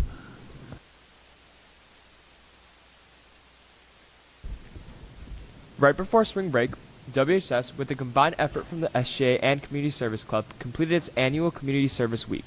The week was a success, with students packaging 1,000 toiletry kits to be distributed to local organizations and writing 1,000 cards to be sent to veterans in Union County and healthcare workers at Overlook Hospital while watching the student-teacher basketball game in which the students came out victorious. Proceeds from this game will be donated to the Wounded Warrior Project in honor of Dr. Nelson. Books were also collected during this week, which have been sent to the Book of Bridges Foundation and the Westfield Public Library. And, finally, WHS families, clubs, and classrooms adopted 40 families, surpassing last year's number, purchasing toiletries and cleaning supplies for families in need. On behalf of the SGA, we are so proud of the spirit, service, and sense of community that the WHS community has demonstrated. Together, we've shown that we care. Speaking of community, the Red Cross Club completed 2 water safety outreaches, first to Franklin Elementary School on March 23rd and then to Jefferson on April 10th. Club volunteers delivered a water safety education session to 3rd graders using a curriculum designed by the American Red Cross, where 3rd graders were certified in learning some foundational water safety rules. Never swim alone, follow pool regulations, wear life jackets properly, and know what to do in an emergency. The 45-minute sessions were interactive throughout, including videos, presentation making, and physical games to keep the students engaged. From high school all the way down to 3rd grade, events like these are what foster a more connected Westfield. On April 9th, 35 WHS journalism students were inducted into Quill and Scroll, an international honorary society for high school journalists. This recognition adds yet another achievement to the extensive list that the WHS journalism program has garnered this year. It's very well deserved, and for it, the seniors who were inducted will also be enjoying their cords at graduation. WHS also had a strong showing in the 2026 MathWorks Math Modeling Challenge. This is a prestigious international competition where teams just have 14 hours to apply mathematics and data analysis into a real-world problem. This year's prompt centered on the financial impact of online gambling, and of 770 competing teams, one of WHS's 3 entries advancing to the second round of judging. This places them in the top 20% nationwide. The team, composed of juniors Paul Pallas, Rian Diaz, Emma Simpson, Nate DeBoll, and Vivian Zhu, earned the distinction of successful in triage. These students, in actively taking their smarts beyond the classroom environment, are an excellent example of the passion for learning that WHS fosters. Both the Westfield Robotics team and the Science Olympiad team have ended very successful seasons. The former finished 18th in their division of 48 in the state tournament, earning exemplary for one of the robot's innovative design and programming, and the latter earned their best placement of all time, 21st out of 28th at their state competition. I'd like to extend a congratulations to both these teams for their hard work, dedication, and ingenuity this year. Recently, David Good, a biologist, and Yanomami American returned to WHS for yet another visit, speaking to global perspectives and Spanish classes. Good has been a frequent guest speaker at WHS over the years, and his culture as a member of the Iroquois Terry community, an indigenous people of the Amazon rainforest, allow him to present in a way that intersects his own lived experience and scientific expertise, which students for sure will not be able to find in a textbook. Last Monday, WHS hosted a screening of his recently completed documentary, Wayumi, which received special recognition at the DOC NYC Film Festival, chronicling his journey to reunite with his mother. Special thanks goes out to the WEA, the PTSO, and Mrs. Fennis for making both the visit and the screening possible. Finally, on April 10th, Folio held their Decades Coffee House. I was actually attending in person for the first time ever. From self-composed music to poetry reading, it was actually a really moving experience because I got the privilege of seeing firsthand the depth of artistic talent that exists at WHS. There's something important about having a place like Folio, especially in the role it plays in offering WHS's artists and creatives a sense of community, an audience, and room to grow. It reminded me of just how much is happening at WHS that doesn't really make it into our monthly reports, and that there is truly something for everybody here. Thank you. Thank you, Ben. We'll next move to our board committee reports. We have 3 to go, so we'll start with curriculum instruction and programs. Layla. The SIP committee convenes yesterday, April 13th at 6 p.m. and received several important updates relating to district initiatives in curriculum instruction and professional learning. We reviewed the update on homework and grading policy revisions. The committee received an update on the ongoing work of the district committee charged with revising the district's homework and grading policies. Over the past 2 months, the committee has engaged in a comprehensive review process aimed at modernizing these policies, which have not been updated in over a decade. The primary goal of these revisions is to establish a clearer framework to guide teacher decision-making while also promoting greater consistency and coherence across grade levels and common courses. The committee shared that draft versions of both policies are expected to be completed by the end of the current school year. These drafts will then be shared with the SIP community, faculty, and staff for feedback. Following this phase, the updated policies will be strategically piloted during the 2026-2027 school year. This pilot will allow the district to gather feedback, assess impact, and make any necessary refinements prior to full implementation in the 2027 to 2028 school year. The committee also heard from Professional Development Coordinator Mrs. Ana Munoz, who provided a comprehensive overview of the district's professional learning program. Mrs. Munoz highlighted the breadth and depth of opportunities available to faculty and staff, emphasizing the district's commitment to ongoing professional growth. Key components of the district's professional development program include structured professional development workshop days focused on priority instructional areas, a comprehensive new staff institute to support onboarding and early career development, job-embedded consulting and coaching, particularly in the area of small group instruction, virtual workshops centered on inclusive education practices, participation in out-of-district workshops and conferences, and grant-funded initiatives to strengthen early literacy instruction.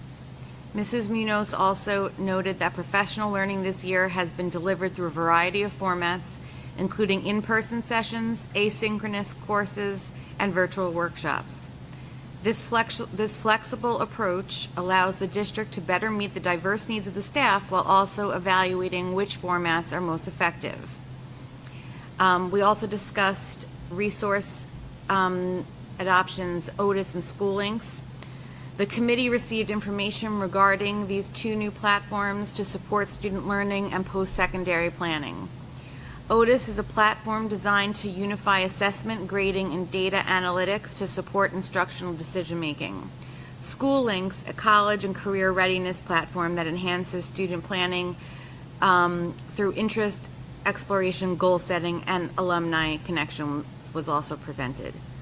These tools represent a continued effort to streamline systems, improve data access, and better support students' academic and future readiness. The next SIP meeting is scheduled for May 4th at 9 a.m. Thank you. Excellent. Thank you very much. Next, Finance Facilities, Brendan. Yep. The Finance and Facilities Committee met on Friday morning. We spent a lot of time talking about the referendum, and I'm not going to do that again.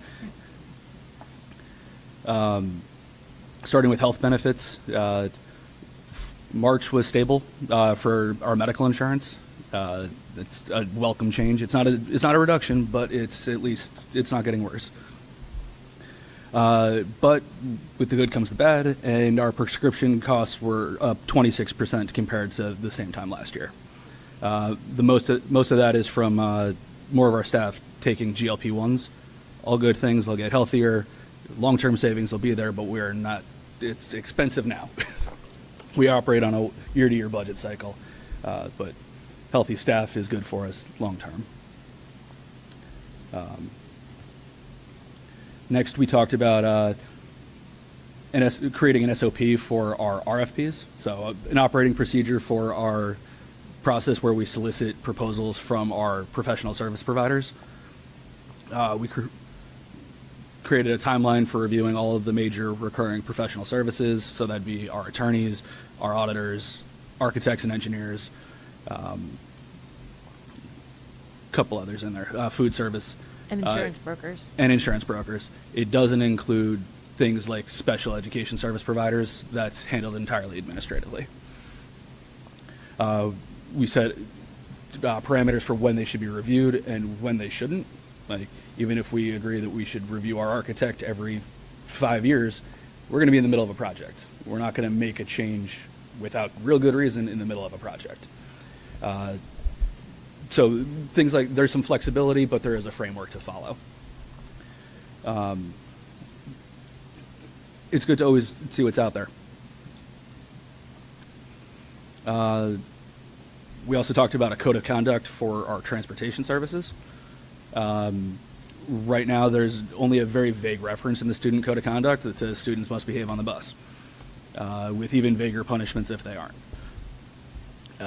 So we talked about, Patty and Lisa out of the transportation office have put together a draft of what that might look like, and it'll go through Dr. Gonzalez and Dr. Bolton and I believe PPG before it comes to the full board for approval.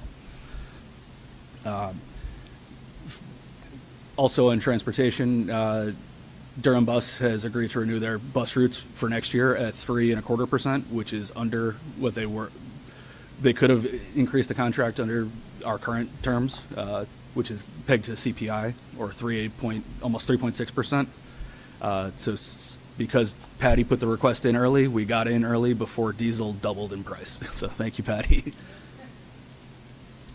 Also, now that we own 2 buses, we spent $50,100 less this year on busing than we did last year.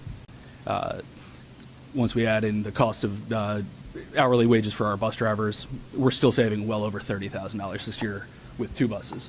And that's just for athletics yeah. at the high school. That doesn't include field trip use or anything else. Or our in-district routes. Right. That was just the comparison of athletic. So the pilot program of 2 buses, it seems to be paying dividends already. Good job, Patty. And then we looked at the district travel policy. No real substantial updates there. Any questions? Kristen? Are we planning on adding any more buses? If I said yes, Patty would kill me. Well, in general, like, what's the plan for adding more buses to the fleet? We're definitely going to be reviewing that in the next few years, especially with more programming coming on board with the referendum. It's just a matter of budgeting and where we're at, but it's definitely something that we always have in mind that we're looking at. So from the time we decide we need a bus, it goes through the budget process, and then the order is placed. It's about a 2-year window from the time we say we need it till the time the bus shows up. So it's just something to keep in mind. But 20, 30 more buses, Patty will be fine.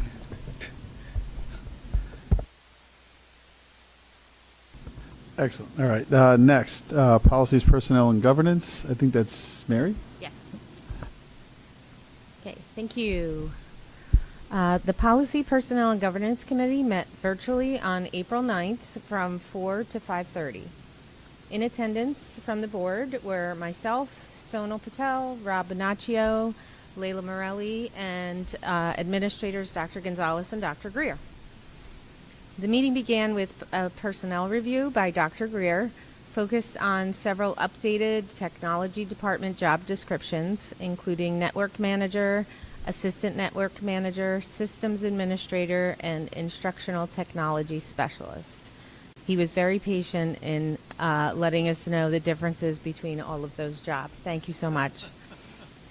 After discussion, the committee recommends placing these job descriptions on the board agenda for consideration and action. The committee then reviewed Regulation 5600 and received an overview of the draft Student Code of Conduct, which is designated to balance clear behavioral expectations with active student support to strengthen school safety and community responsibility. The draft organizes responses through a 4-tier continuum and that emphasizes developmentally appropriate interventions, restorative and collaborative supports, and due process safeguards, while also addressing modern conduct concerns such as digital misconduct, deepfakes, bias incidents, and HIB-related protections. The committee discussed the plan to convene a stakeholder committee to gather feedback, after which the administration will refine the draft based on that input. The PPG committee will then review the updated draft at its May 5th meeting, with the anticipated timeline calling for a first reading by the board on May 12th and a second reading on June 16th. Drafts and resources were included in the PPG agenda, as well as the most recent superintendent check-in. There's no board action recommended at this time. The committee concluded with a review of the feedback shared during the board meeting regarding the 2026 Board Goals Action Plan draft.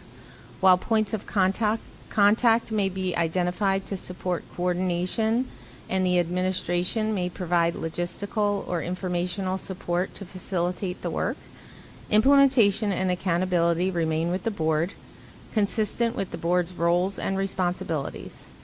Following that review, the committee recommends placing the action plan on tonight's board agenda for a board vote, with the shared understanding that this plan is owned by the full Board of Education.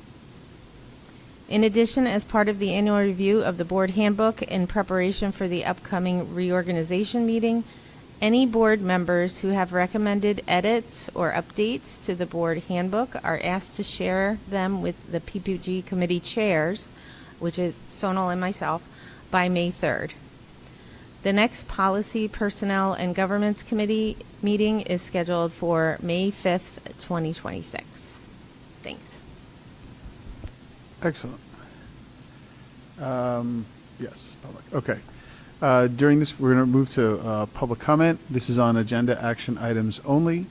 During this portion of the meeting, district residents and staff are invited to address the Board of Education on agenda action items only. These are the color-coded items marked 9 through 13 on the board agenda.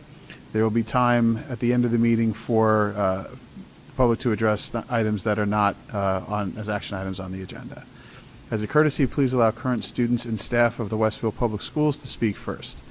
The board requests that individuals sign in and state their name, municipality of residence, and group affiliation, if applicable, for the record, the specific action items they are commenting on, and asks that all remarks be directed to the board president or designee, not to individual members or staff.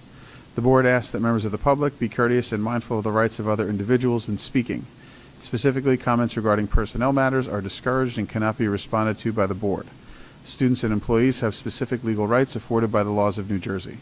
The board bears no responsibility, nor will it be liable for any comments made by members of the public. If a matter concerning a district staff member is of interest or concern to a resident, the matter should be referred to the responsible building principal, superintendent of schools, or the Board of Education, either by telephone, letter, or email. Although the board may not respond to items raised during the public forum, all public comments will be considered. Please note that if any member of the public becomes disruptive during the meeting, the board president may terminate the participant's statement. Continued disruptions may result in removal from the meeting or adjournment of the meeting. Each speaker's statement will be limited to 3 minutes in duration. Seeing no one approach, I will close the public comment portion of the meeting and move to board action items. I will make a motion to approve the April 7th, 2026 regular board meeting minutes. May I have a second, please? Mary? I think we can do this just voice vote. All in favor? Aye. Any opposed? Any abstentions? Okay, that motion carries. Kristen, would you move the governance items on the agenda, please? Sure. I'd like to move items A and B under the governance section of tonight's agenda. Can I get a second? Second. Okay. Kent? Any questions? Are we going to be having a discussion on B? Is that Yes. correct? Yeah, this is the time. Yeah, Okay. if you have comments. Anybody want to have a discussion on B? Yeah, go ahead. Go right ahead. Okay. Thank you.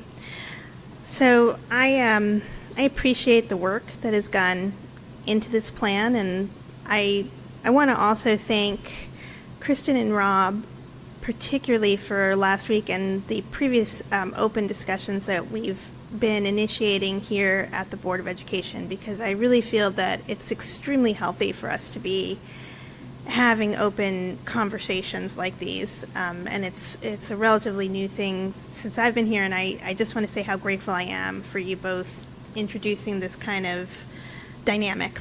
So thank you. I know it's a big change, and I truly am grateful to you for doing it.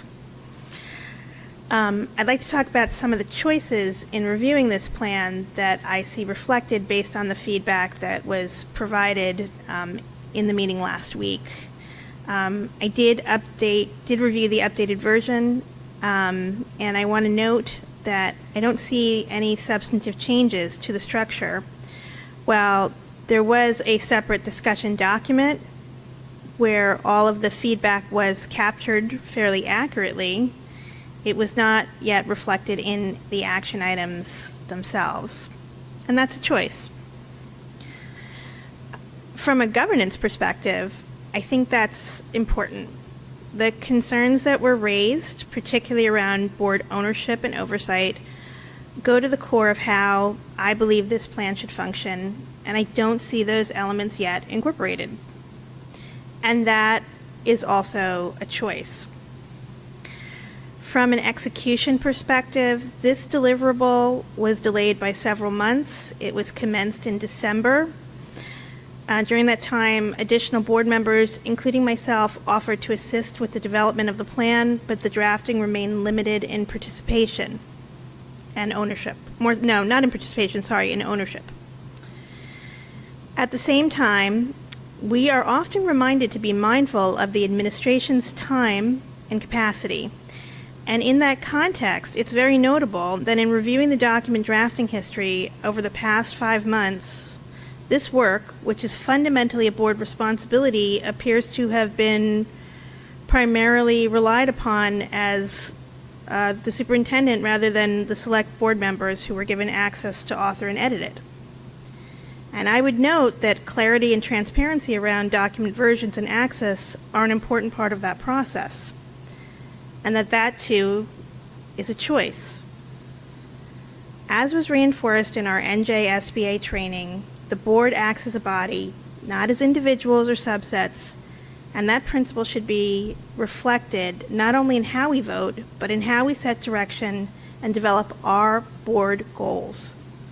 And that distinction matters. The board is responsible for setting direction and overseeing outcomes, while the administration supports implementation. Under New Jersey law, the board sets the direction of the district and the superintendent is responsible for carrying out that direction. And in that context, particularly, board goals should define the direction and priorities of the board itself, not the function as a district implementation plan. When a plan is structured primarily around administrative activity, it becomes difficult to see how the board is carrying out its role. More specifically, the plan focuses on activities, training, report and cadence, and policy review, but it does not clearly define how the board carries out its oversight responsibilities. The governance layer, how the board interprets information, identifies patterns, and follows through, especially with areas that the board itself has clearly identified and noted within our own deliberations and conversations as problematic, is not yet articulated. And that is a meaningful choice. I think this plan provides a solid compliance and structural foundation. Strengthening board ownership, oversight, and governance structure would better align it with the purpose of the board goals. So for me, this comes down to a choice about how we should govern, whether we more clearly define and take ownership of our role as a board, or continue with a structure that does not fully reflect it. Whether we choose to continue to clearly define and exercise our role in governing ourselves and the administration, or whether we continue to allow these lines to remain blurred, with the administration effectively both implementing these in district goals, as well as overseeing themselves and the board. And for me, the choice is clear. I'm not able to support the plan as written, and I would alternatively support taking additional time, potentially through a retreat in the next couple of weeks or so, to revisit how we approach the board governance, not just in terms of participation, but in terms of ownership, more closely with that purpose. Thank you.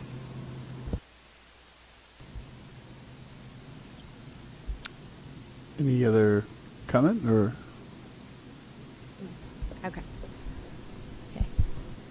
Okay. I just want to talk about the board goals and some of the things that went into it. For me, in my opinion, in deliberating this with all of you here, thank you for that. When I read the document, I read it very differently. The ownership of the goals clearly rests with either committee chairs, the full board, or the board president. There is oversight from administration in different areas. The checklist, however, that is on the goals document provides for full board ownership and oversight when completing tasks outlined in the goals. The full board also has the opportunity to review all committee agenda and minutes, if not directly involved with a particular section, which provides transparency and connection to all aspects of the implementation and follow-through of the goals as outlined in the board handbook. In terms of some of the concerns that we had heard last week with HIB and how that is rolled out, it is in our board policy for HIB that the superintendent can give us the information as late as the day of the meeting.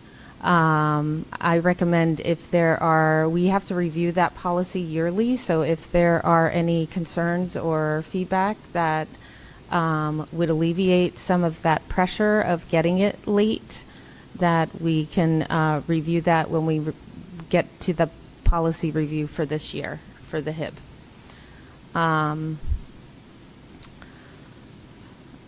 In terms of, let me hang on, one other thing. Okay. In terms of governance, in my understanding of it, the board governance for the Board of Education means we're acting as communities' representative bodies. We set policy. We hire and evaluate the superintendent. We oversee the district budget rather than managing day-to-day operations. We are here to ensure the district is run well, which is part of our goals. We comply with state standards, which is why we make policies, and we maintain public trust through transparent, ethical, and strategic leadership. I think the way that we have organized our committees, before Dr. Gonzalez came, I can speak to how the district was run beforehand, and Brendan as well. We did not have anything put out to the public. We did not have any communication in terms of, I mean, Google Docs is a lifesaver because you can just go in and see from each committee what has been going on, and everybody has, I believe we have enough time to, when a committee meets, read what has been written. If we have any questions, we go to the committee chairs, and then we bring up any concerns or things we have in that nature. In terms of, you know, there was question of why it took so long. There is no statute of when the board goals need to be finished or completed by. It is recommended that they start in December. But it is up to each individual board on when they are able to get to those action items and able to put them into implementation. I actually think it worked out very well for us because we're going to be having two new members coming in, and we can start fresh with the board goals and also the board handbook when we get feedback from everybody on briefing them, those new members, on those items. I just want to state, like, for me as a board member, and what the board goals mean to me is that we are here to support our superintendent that we hired. We are here to support each other. We are here to do the work and read what is put out. These board goals were voted on a long time ago. The HIP policy was voted on March 4th, 2025. It takes the majority of the board for things to happen, not just one or two people. We all have to work as a team, and yes, we will disagree. But as far as the Board of Ed goes, the majority rules, and none of these are actions that the board takes alone. It acts upon the recommendation of the superintendent of the schools. Our role is he recommends things to us, we review them, we discuss it with him, because he is the chief administrator that we hired.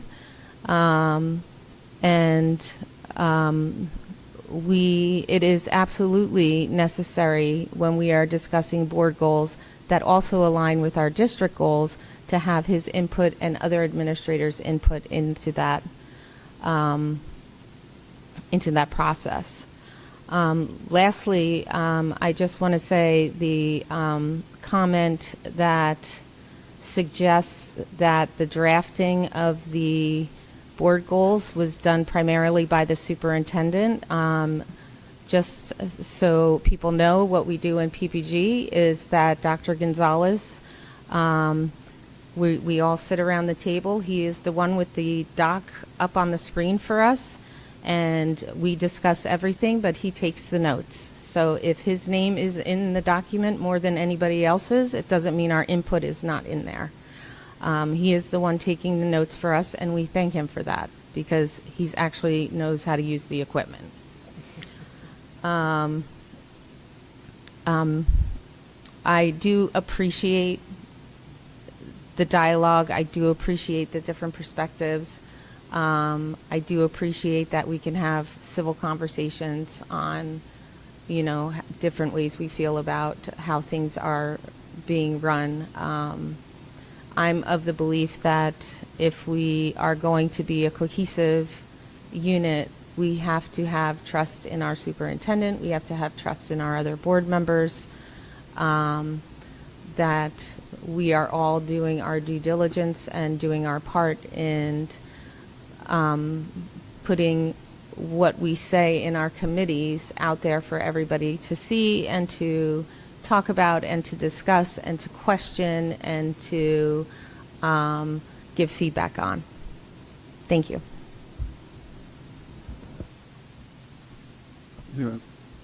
Some? Yeah, sure. Thank you, Mary, for going through the process of how we got to this point. And I just wanted to emphasize what we did at this last meeting, which was we spent a good portion of the meeting going over the suggestions, and we discussed a lot about the difference between administering and governing. The four of us in PPG, the four board members there, felt comfortable that our board goals represented what we wanted to put forward as our goals to not to administer but to govern, and that's why we put it on the agenda for tonight. But that's not without having had a lot of discussion, going through all the feedback that was sent in by email or discussed at the last meeting last week. So that's how we got to where we are.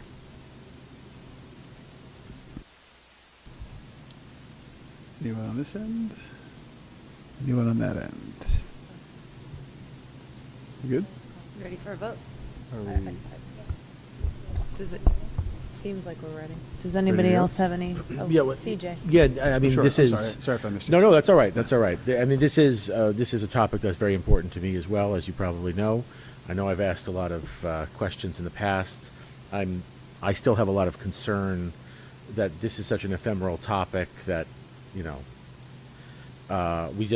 really want to, all be, aligned on the governance aspect of it, because it's so difficult to really wrap our minds around. But I wanted to, I wanted to echo what Julie had said before with respect to making sure that we're all aligned on, the governance philosophy. It's a little rich for me to say that, since I'm not going to be there for that, but I wanted to express my opinion anyway on that front, and leave off with this last vote, just letting people know and putting on the record how I felt about that. So. I wouldn't say that. You lived it. I mean, that's I wouldn't go there. And I don't think I appreciate CJ, and I appreciate Julie having different perspectives. I think it makes us a better board, and I think it gives like you said, Julie, having these discussions out. I think it's really good for the community to see, and for us to get a better perspective of where our thought processes are, because you're right, we don't have the opportunity other than here to meet as a whole, unfortunately, because of the loss. So it's very difficult. When I first got here, it was very difficult for me to not be able to talk to everybody at the same time. So I totally understand that perspective, and I appreciate all the work that you guys have done. CJ, we're going to miss you. Okay. The only thing I'll add, I think in all of this is a couple of things. I think expanding our ability to discuss in public, I'm very much with you. I think that's something that we definitely wanted to see more of. I think it's definitely something we can do more of down the road. I also appreciate coming out of this the idea that we may need more time as a group, just to meet. And the laws absolutely present a level of difficulty for that. They're designed with the right intention in mind, which is the board should not be meeting to do things in secret. But an unintended consequence of it is it's very hard for the board to get together and consult. So I think even within these goals, there are opportunities for us to discuss how we can get more creative about getting the team together, so to speak, which is very important feedback, and to do that not just with the leaders that we have working with us here, but also even from some outside sources. So we have a great NJSBA rep in Gene who came and did one training and is there, but if there's ways even in the course of that, through also long-term planning, because we all have time and things that we have to do, that we can make that a little bit more commonplace and kind of add that into layer. I think that's however anybody's going to vote on the goals, I think that's just solid feedback regardless. So unless there's further discussion, the motion on the table was to approve governance A and B. There was a second. Any other discussion before I ask Patty to move to a vote? Okay, Patty? Rob Bonaccio, Yes. Kent Diamond, Yes. Brendan Galligan. Yes. Charles Gelinas. No. Layla Morelli, Yes. Sonal Patel, Yes. Kristen Sonic-Schmeltz, Yes. Julie Steinberg, No. Mary Wickens. Yes. Okay, that carries. Mary, will you move? Oh, sorry, go ahead. Yes, going right there. Okay. If you would move the personnel items on the agenda. Thank you. I'd like to move items A through L under the personnel section of tonight's agenda. Before I even asked, okay, Kent, thank you for the second. He's like there. All right, are we? Dr. Gonzalez, yes. I know you want to speak. Yes, I have one retirement this evening that I'd like to celebrate, and that is the retirement of Mike Altman, our Edison Intermediate School drama teacher, who has been a cornerstone of the Edison Intermediate School community for the past 22 years, shaping experiences that have reached far beyond the stage. While he worked hard to build a premier, highly respected theater program, his impact extended to every student who walked through the doors of Edison Intermediate School. Through his public speaking curriculum, Mr. Altman worked directly with each student in the building, helping them find their voice and develop the confidence to present, perform, and advocate for themselves. He had a rare ability to connect with students in a way that felt personal and lasting, and he brought a genuine love for his craft to his teaching every day. Mr. Altman leaves behind a program and a school culture that is stronger because of his vision, his dedication, and his belief in students. His influence will continue to be felt in the confidence of the young people he mentored and in the arts community he helped build at Edison Intermediate School, and we wish him well on his retirement. Can I just say one thing? Can I speak for you? Yeah. Okay. Kent and I both had children go through the theater program with Mr. Altman at Edison. And Leila, sorry. And Sonal, okay. Okay. And Julie. All of us, Almost okay. all of the people with children yeah, but on the board. Kent and I are right here. Like, I don't want to speak for you, but I just want to say that sorry, geez, you're making me. We'll meet at the diner. I just want to say that having children who some might call different because they don't play sports or things like that, the theater program was like a lifesaver, and Mr. Altman was always there for those kids and made them a family and made them want to continue into the high school. And I read it and saw he was leaving, and even though I don't have kids here anymore, I was so upset for the kids coming up that are not going to experience Mr. Altman. Yeah, can I just add something to that? The other thing that Mr. Altman did at Edison School, I think Dr. Bolton, was a very big part of this, is he taught the public speaking class. So everybody had to take public speaking. And so every student who went to Edison at one point or another, if they were under, he was teaching there, had Mr. Altman. And he taught people who, whether they spoke too much or they were scared to speak, how to speak with confidence, with cadence. I remember my son came home and he had a video of Mr. Altman, and Mr. Altman was giving an example of how to do a 1-minute stump speech, and he had something in his lap and he held it up and he said, "This is a Kiss album." And then he did a 1-minute speech about why he loved them, and it was calm and it was smart and it was badass, and it made me know that he was going to be a great teacher for my son. And my son and both of my kids, they both learned so much from that experience. And I've never met a parent who didn't feel taken in by him. He also ran a summer camp with his wife that was so tremendously accessible financially and emotionally to so many kids. He's just made such a difference in the district.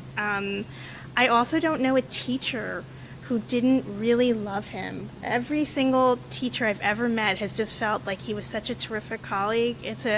I wish him only the best in his retirement, and I just feel like we were very lucky in the district to have him. And I felt the same way, Mary, when I saw his name come up. Thank you. Okay. Patty? Rob Bonaccio, Yes. Kent Diamond, Yes. Brendan Galligan, Yes. Charles Gelinas. Yes. Layla Morelli, Yes. Sonal Patel, Yes. Kristen Sonic Schmeltz, Yes. Julie Steinberg, Yes. Mary Wickens. Yes. Okay, we'll next move to the finance and facilities items on our agenda. Kent? Thank you. Sad to say there's no donations tonight, so no tote board. I will just say the year-to-date total is $522,991.44. But I think we kind of blew it last meeting with the $175,000 anonymous donations, so it's okay. We still have time. There was like 3 business days between the last meeting and when this agenda was finalized. All right, so I'd like to move items A through K on tonight's agenda. May I have a second, please? Second. Thank you, Sonal. She's calling out now. Okay, Rob Bonaccio, Yes. Kent Diamond, Yes. Brendan Galligan. Yes. Charles Gelinas. Yes. Layla Morelli, Sonal Patel, Yes. Kristen Sonic Schmeltz, Yes. Julie Steinberg, Yes. Mary Wickens. Yes. Okay, next item are the policy items on our agenda. Mary, you're up again, I think, yes. Guys, I'd like to move item A under the policy section under tonight's agenda. This is for school district travel. Can I have a second? Sonal, thank you. Oh, I'm sorry, Brendan, I missed you. Okay. Okay. Rob Bonaccio, Yes. Kent Diamond, Yes. Brendan Galligan. Yes. Charles Gelinas. Yes. Layla Morelli, Sonal Patel, Yes. Kristen Sonic Schmeltz. Yes. Julie Steinberg, Yes. Mary Wickens. Yes. Next, the curriculum instruction and programs items. Layla? I'd like to move item A under the curriculum, instruction, and programs portion of the agenda tonight. Do I have a second? I'm going to give it to CJ because I think this is like a very... No, I was going to say I think this is a very monopolized table here. I see how it is, Layla. I didn't see your... See? Okay. Rob Bonaccio. Yes. Ken Diamond. Yes. Brendan Galligan. Yes. Charles Gelinas. Yes. Layla Morelli. Yes. Sonal Patel. Yes. Kristen Sonic-Schmelz. Yes. Julie Steinberg. Yes. Mary Wickens. Yes. Okay, I will call the board's attention to the notes for the record. There is no unfinished or new business for the board. There is. Oh, yeah, no, that's hold true. on. Yeah, we'll get with you under new business. I know you wanted Okay. to speak, so let's go with that first. Sorry. Thank you, Rob. Before I begin my farewell remarks, I need to start somewhere else. 7 years ago last week, this district lost Dr. Derek Nelson, principal of Westfield High School. Dr. Nelson died donating bone marrow to save the life of a child who he would never meet. Let that sink in for a second. A great man in a leadership role in this district, a husband, a father, chose to undergo a procedure, not for recognition or obligation, but purely to give someone else the chance to live. It's an extremely extraordinary act, and in my view, it is exactly the kind of selfless, voluntary heroism that the Soldier's Medal was created to recognize. For the past several years, I've asked this board every year for permission to pursue recognition through the United States Department of Defense, and we've not gotten there yet. And as I thought about what my final act as a board member should be, this was the only thing that felt right. Not a policy, not a contentious vote, not a budget line, this, honoring a great man properly. So with that, I'd like to place one final motion before the board.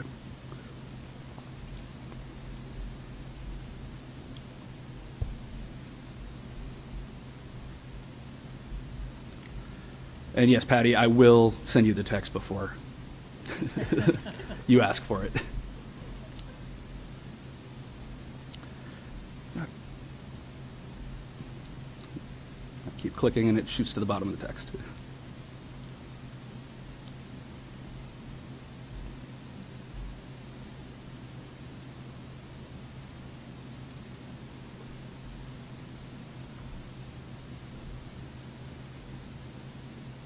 Okay.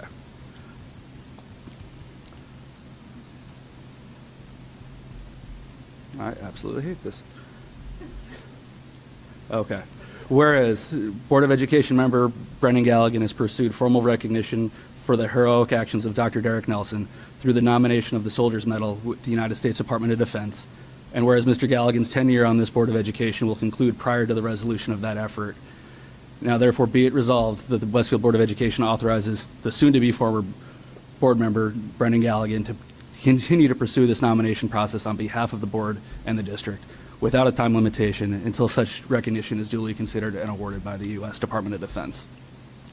And be it further resolved that Mr. Galligan is authorized to update, amend, and supplement the nomination materials and supporting documents as necessary to reflect the revolving federal personnel assignments and evolving federal procedures, requirements, and standards.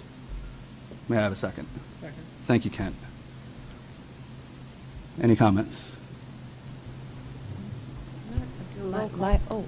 Good. Oh, Kristen, sorry, go ahead. Just jump in there. No, go ahead. Go ahead. My only comment is thank you. No joke. I have written down Dr. Nelson update ? Because I just think it's so fabulous that you've been working on this, and I was hoping it wasn't going to go to the wayside. It's So thank you so definitely, much. I'm not going to stop. Thank you. And that's from earlier in the meeting, Brendan. So it's not because you were. Yeah, we didn't know you were going to do it. Kent did. Why are you telling Kent not Because he'll anything? keep a secret. Well, I just want to say I appreciate it. I worked with Dr. Nelson.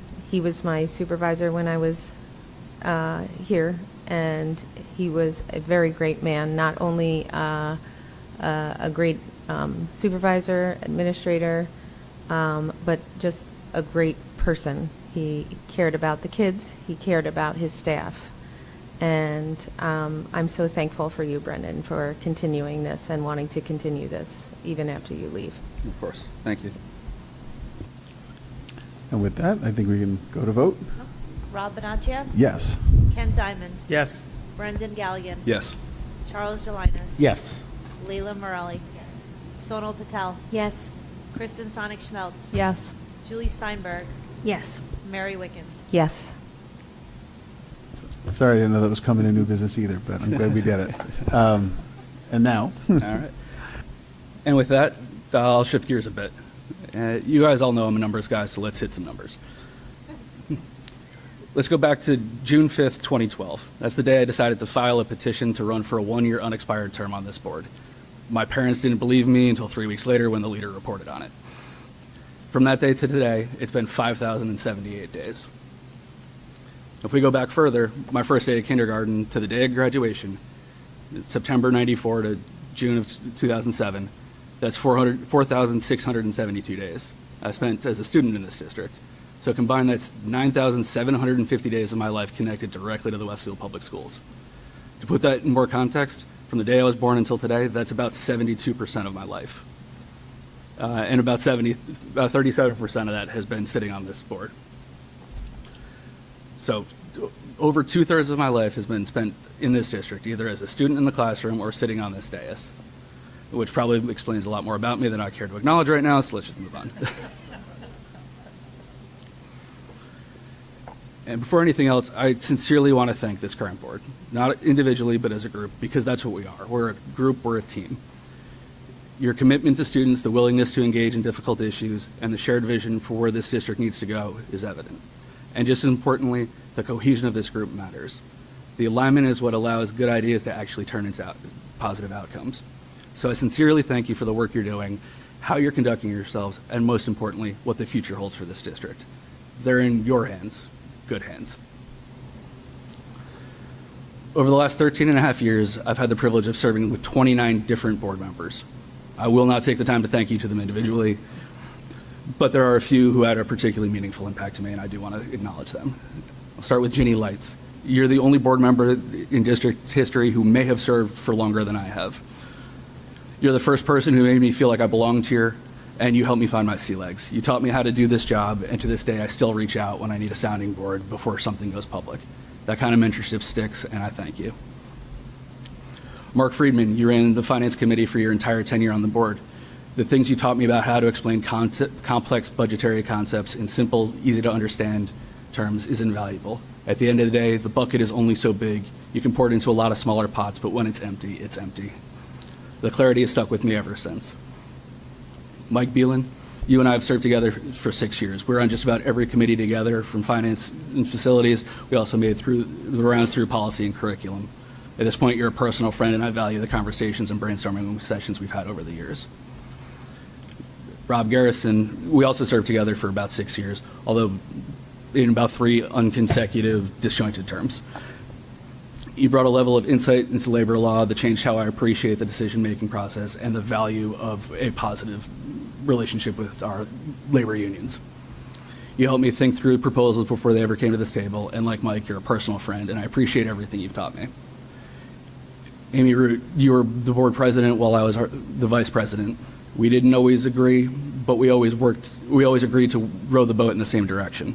When it came to board leadership, you were instrumental in my development, and I appreciate that. And I'd be remiss if I did not mention Gretchen Oleg. I would not be here without you, and I mean that both figuratively and literally. Your decision to run for a full term instead of the partial unexpired term created an opportunity that allowed the 23-year-old Brendan to decide to throw his hat in the ring. Without that, I wouldn't have run. I can try anything for a year. But more importantly, your mentorship, your leadership, and your guidance shaped me both as a board member and as a person. You're not just a colleague, you're a friend, and I'm grateful for everything you've done for me. I also need to thank Gwen Thornton and Ray Penny from the New Jersey School Boards Association for their guidance, support, and advice over the years. And lastly, Dana Sullivan, our former business administrator. She's not here tonight, but it would be a mistake not to recognize her. When she arrived at this district, we were in a precarious financial position. We had roughly $700 in our reserve accounts and had a $90 million operating budget. That's not a margin. That's not even a rounding error. That's pocket change. She brought structure, discipline, and a long-term view of fiscal stewardship. And her departing recommendation that we hire Patty Ramos as her successor has been, without a question, a gift that keeps on giving. That foundation made everything that followed possible. And what have we accomplished? Over the course of my tenure, we've gone through 14 budget cycles, representing about $1.8 billion in operating expenditures. We served more than 1,000 staff members across 5 bargaining units, and I served on our negotiating team for 12 of my years on the board, chairing it most of those years. During that time, we've approved 26 different labor contracts, totaling roughly $2 billion in labor costs between 2013 and 2031, when our last contract expires. We transitioned from a 2 or 3 year contract cycle to a 5-year cycle, which adds stability. And for anybody who's lived through negotiations, it's a meaningful quality of life improvement for all involved. It makes Patty's job of forecasting future budgets a feasible task. Lastly, because we switched to self-insurance, we've been able to complete approximately $20 million in maintenance work and another $21 million in capital projects. All things that would not have been done, well, most of them wouldn't have been done without voter-approved referendums. And the most recent referendum, the second largest in state history. And for anyone who's gone through even one referendum, you know it's not fun. We did it 3 times. And as a numbers guy, one metric I've come to rely on is what I call the academic efficiency index. It's not a real thing, I concocted it all on my own, but it does guide much of my fiscal emphasis while on this board. The metric takes a combined cost to educate a kid from kindergarten through 12th grade and puts it up against a composite score based on AP, SAT, and ACT scores. On that basis, Westfield ranks at the very top, not near the top, the very top of all districts in the state. Some districts like Milburn and Princeton may outperform us slightly on raw scores. And it's good to have competition that causes us to strive for improvement, but they do so at about a 40% higher cost of educating that student. It's not just, so that's just not my opinion. Westfield is the best. The numbers support it, and I have all the data to back it up. I will not go through it all right now. Like 65 more minutes and I'm done, I swear. We're delivering top-tier outcomes at a level of efficiency that is, frankly, completely unmatched across the state. Keep it up. Now, as a board member, the most consequential decision we'll ever make is hiring a superintendent. I had the opportunity to lead that process, and I think I speak for all of us when I say I think we made the right call. Dr. Gonzalez is the state superintendent of the year, after all.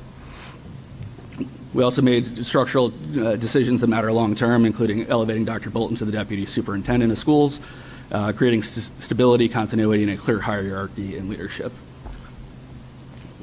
While I served as board president, we moved our elections back to April to keep a focus on local governance and decouple this board from state and national politics. We also had a budget issue, but I don't want to talk about that. In the years since, we've put 3 budgets directly to the voters, and all 3 were approved.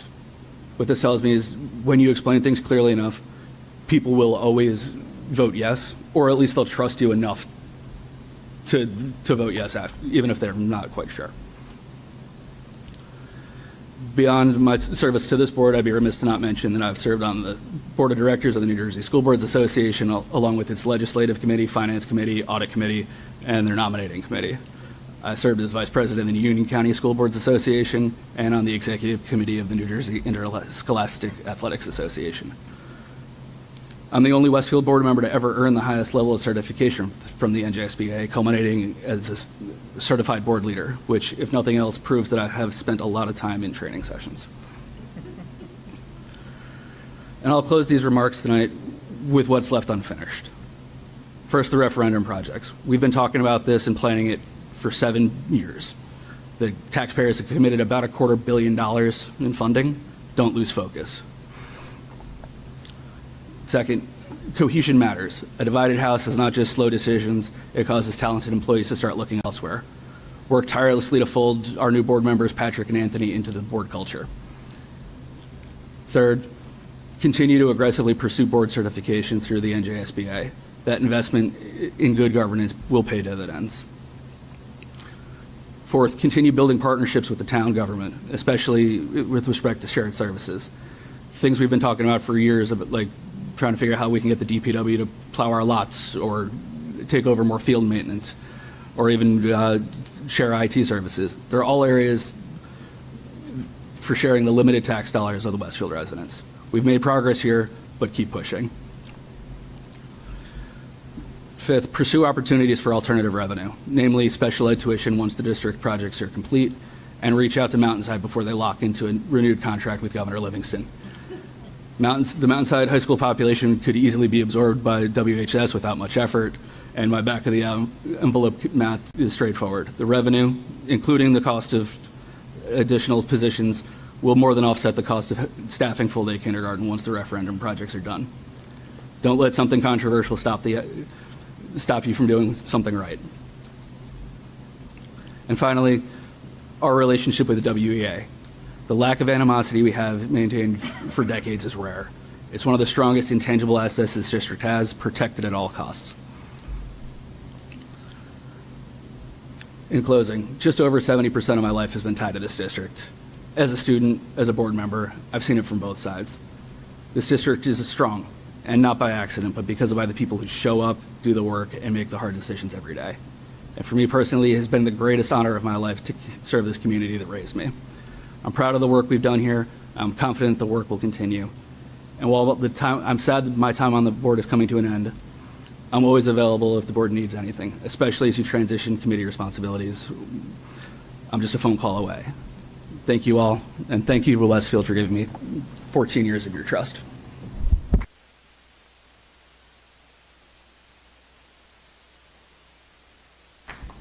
Thank you very much, and really thanks to you both. I mean, putting yourselves in this position to serve is absolutely outstanding and exemplary for our students and for our town. So thank you guys very much again, and for all the time spent. Gosh, now I have to move on. Now I have to move on to liaison reports. Any from there? I actually have one to bring up. Just today, actually, and Brendan's talk reminded us of it. Today, Dr. Gonzalez, Patty, and I sat down with the new mayor to talk about continued share services, talk about how additional efforts for the board and the town to continue to cooperate. So it was exceptionally well received. Certainly some. How do I want to say this? The mayor is certainly somebody willing to get moving on things. This was not a session of let's talk and we'll cycle back later. It was concrete ideas, actual thoughts, and how fast can we get some of this stuff moving. So it was a great sign and a good sign for continued partnership. So I wanted to mention that obviously because of what it was, but also because I wanted to make sure you knew we checked one thing already off the list of stuff. So that's good. We are already trying to make you happy. That's good. I'll add something else. Oh, great. You're a phone call away, right? That's any other liaison reports while we're here? All right. I will now open up the meeting to recognize the public for non-agenda items. Same rules that I mentioned before apply. Seeing no one appear, I will close this portion of the public session. The board actually we do need to move to an executive session. So I will ask the board to approve the following resolution. Be it resolved that the Board of Education move into private session for the purpose of discussing matters rendered confidential by state and federal law, including personnel matters, and be it further resolved that any discussion held by the board which need not remain confidential and the results of the discussion will be made public as soon as practicable. Be it further resolved, following the executive session, the board will adjourn without returning to public session. May I have a second, please? CJ's got that one. We can do just a vote by hand. All in favor? Any opposed? Any abstentions? We are